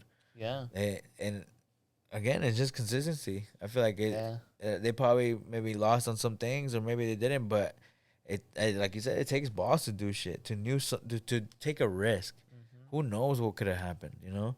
And it just speaks to the just people who are like willing to say, "Fuck it, let me see what it does. Let me do it, and let's see how it goes." If you're not doing it already, what do you have to lose, right? Yeah. You already weren't doing it. True. Sometimes sí me cae el palo que la gente se pasa de verga. They be throwing bottles and shit. Oh shit! I don't be seeing that in other concerts or other venues, but in Latino venues, Latino concerts, de repente you be seeing people throw bottles and shit. Then they're fighting. I've seen a lot of videos of people fighting. Imagine you're chilling right there with your friends y que te llega un putazo. What? I'll be honest with you. I think that's been for a while. I have a friend. He has a story of they were at a show in Mexico, and somebody threw a fucking cup of piss, and he just like, dude, like when we were, Se pasan de verga, we ¿no? went A to veces la banda. hell yeah, bro. I know Fantasma. He's known for like when he came to Atlanta, probably like 2 years in a row, got canceled because people started throwing bottles, bro. The first time I ever went to go It's see him, dangerous, dude. he comes out singing El Más Poderoso, and then the lights turn off, and then they like blink up like when he comes out, bro, you just see a fucking like wave of beer, and people just start throwing their beer. Se pasan de verga, and like they don't give a fuck. But I feel like that's a way to kind of show like this is where it's starting, bro. This is the desmadre that we've been looking forward to. In Atlanta, Anywhere, anywhere. you gotta live. You gotta live in it. That's Yeah. part of it. People are gonna be rowdy, and that's showmanship. How are you gonna deal with a rowdy crowd? How are you gonna deal with a boring crowd? How are you gonna deal with a happy crowd? Everything takes time to learn it, and you'll learn how to maneuver your way. When to tone it up, when to dial it down. But yeah, people can get crazy. I've seen people play for 10 people, like an audience of 10 people, and that out of those 10 people, only 2 will like it. But I bet you that person was like, hey, at least they fuck with it. Yeah. And it just takes time. I feel like it just takes a lot of time, and that's what people are not willing to do sometimes. Yeah. I'm not willing to do sometimes on it. There's a lot of things I feel like I could have been really good at, and I haven't. And it's just a matter of like taking the extra step of giving up the sleep, giving up midnight, like middle of the day naps, or giving up going to like concerts, like going trips. It takes time, but I feel like if it drives you, it's worth it. Cause those trips are always gonna be there. I always think that. I see people in their 60s still travel. So I'm like, what the fuck is that? What is the difference for me? If I try to keep myself healthy, maybe I'll be strong enough to travel at 70. But right now, if it's the opportunity to work to develop something, fuck it, let it be. Yeah. And if it takes 3 to 5 years, I think the acceptance is a big part too. Accepting the fact that it may not happen tomorrow.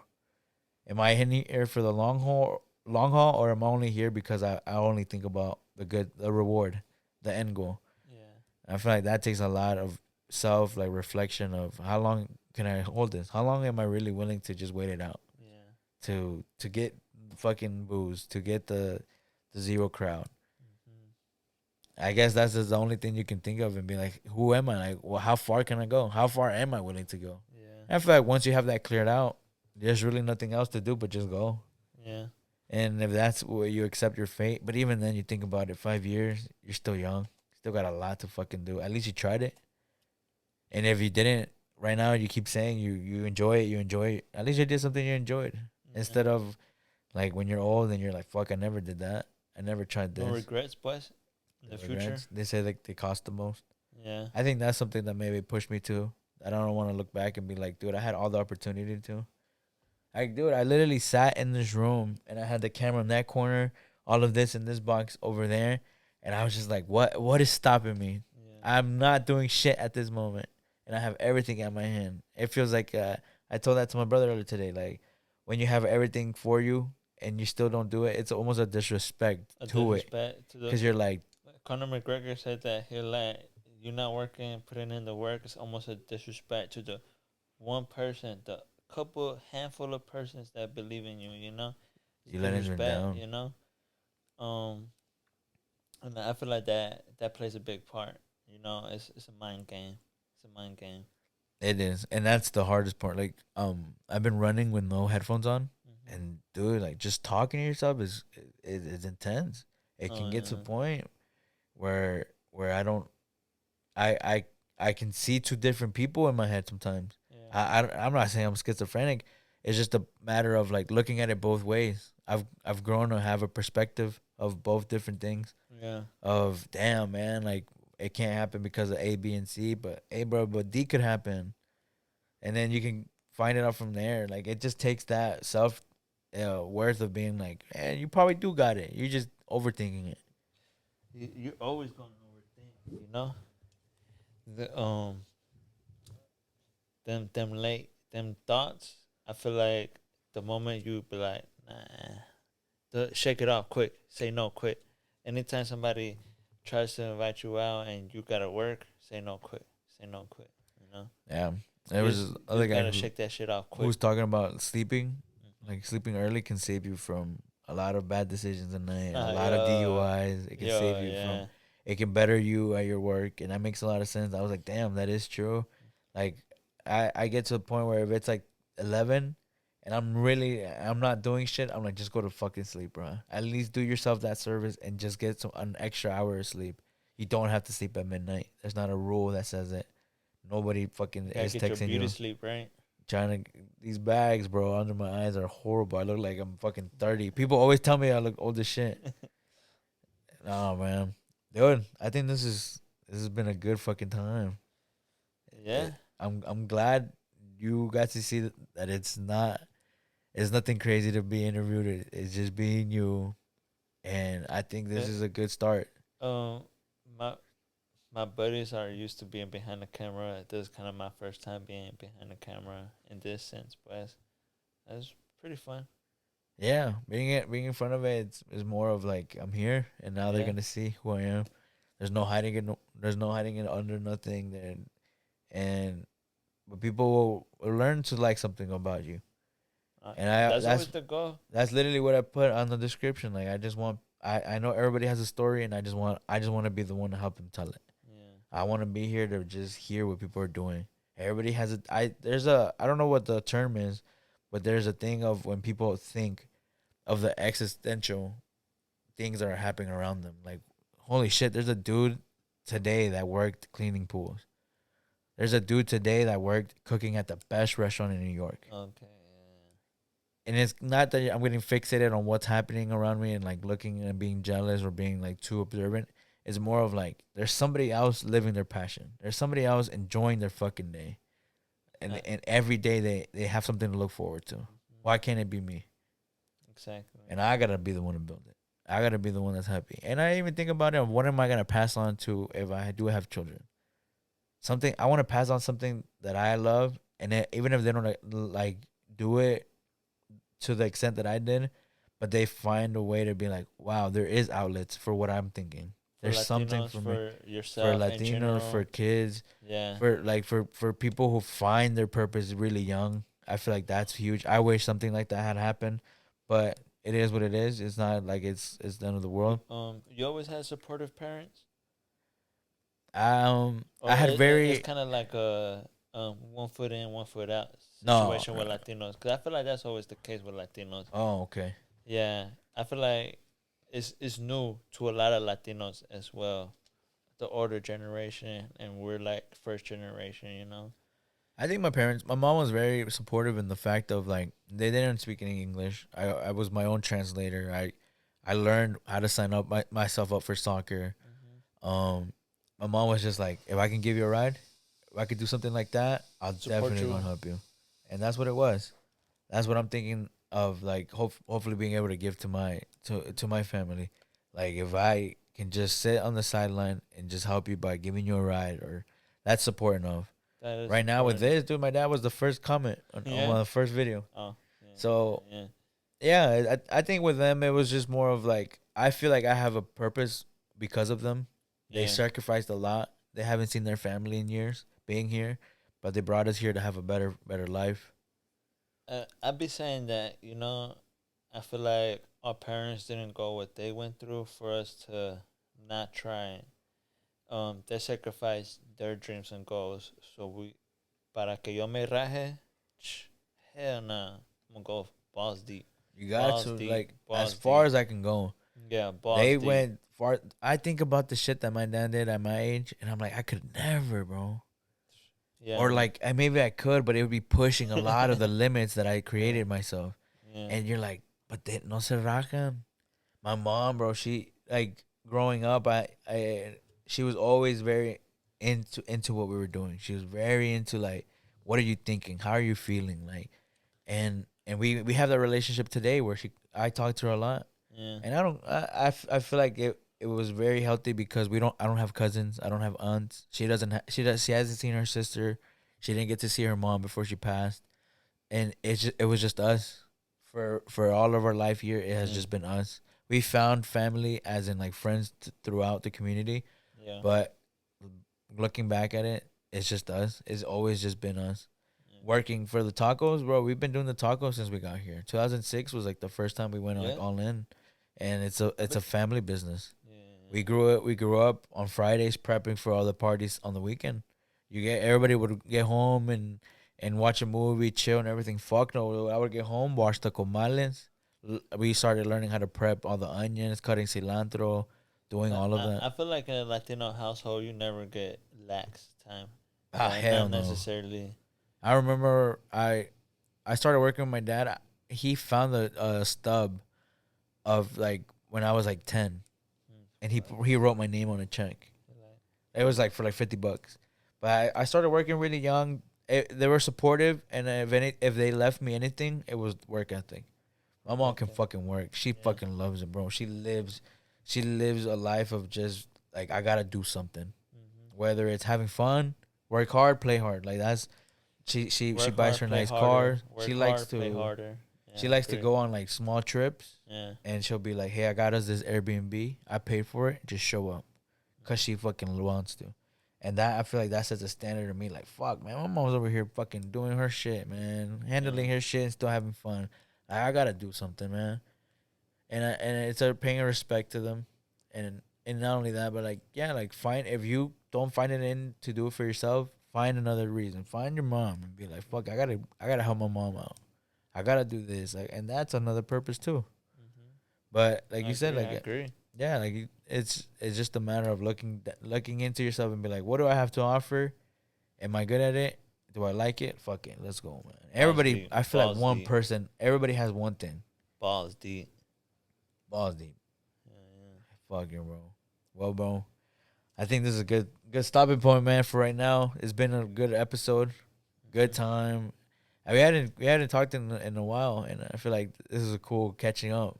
Yeah. I appreciate you inviting me. Thank you for the hospitality. Fuck yeah, bro. This is I had fun. I think it's like right now hearing Compa Cash and everything, we can definitely do more and get you guys more settled into doing interviews, maybe getting more out there of like getting people to know who you guys are outside of the music. Yeah. Maybe, but yeah. People like being able to connect to something too, and I feel like you guys are very relatable because I mean we all grew up, around the same community, around the same areas. I'll make it through with you. You'll get our first interviews. Oh, aside from that, I can't make no promises. All right? Nah, I got you. Yeah, you'll get our first interviews. Adrian Flash, OxyContin, Compa Cash.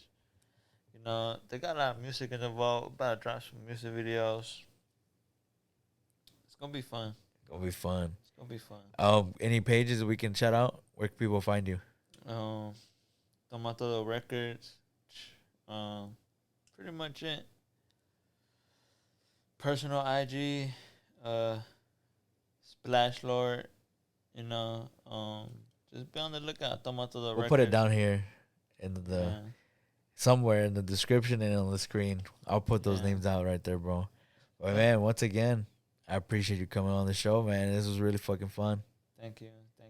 All right, guys, and thank you so much for listening. This was PepTalks Podcast. This is PepTalks Podcast, and we'll see you on the next one. Let's go.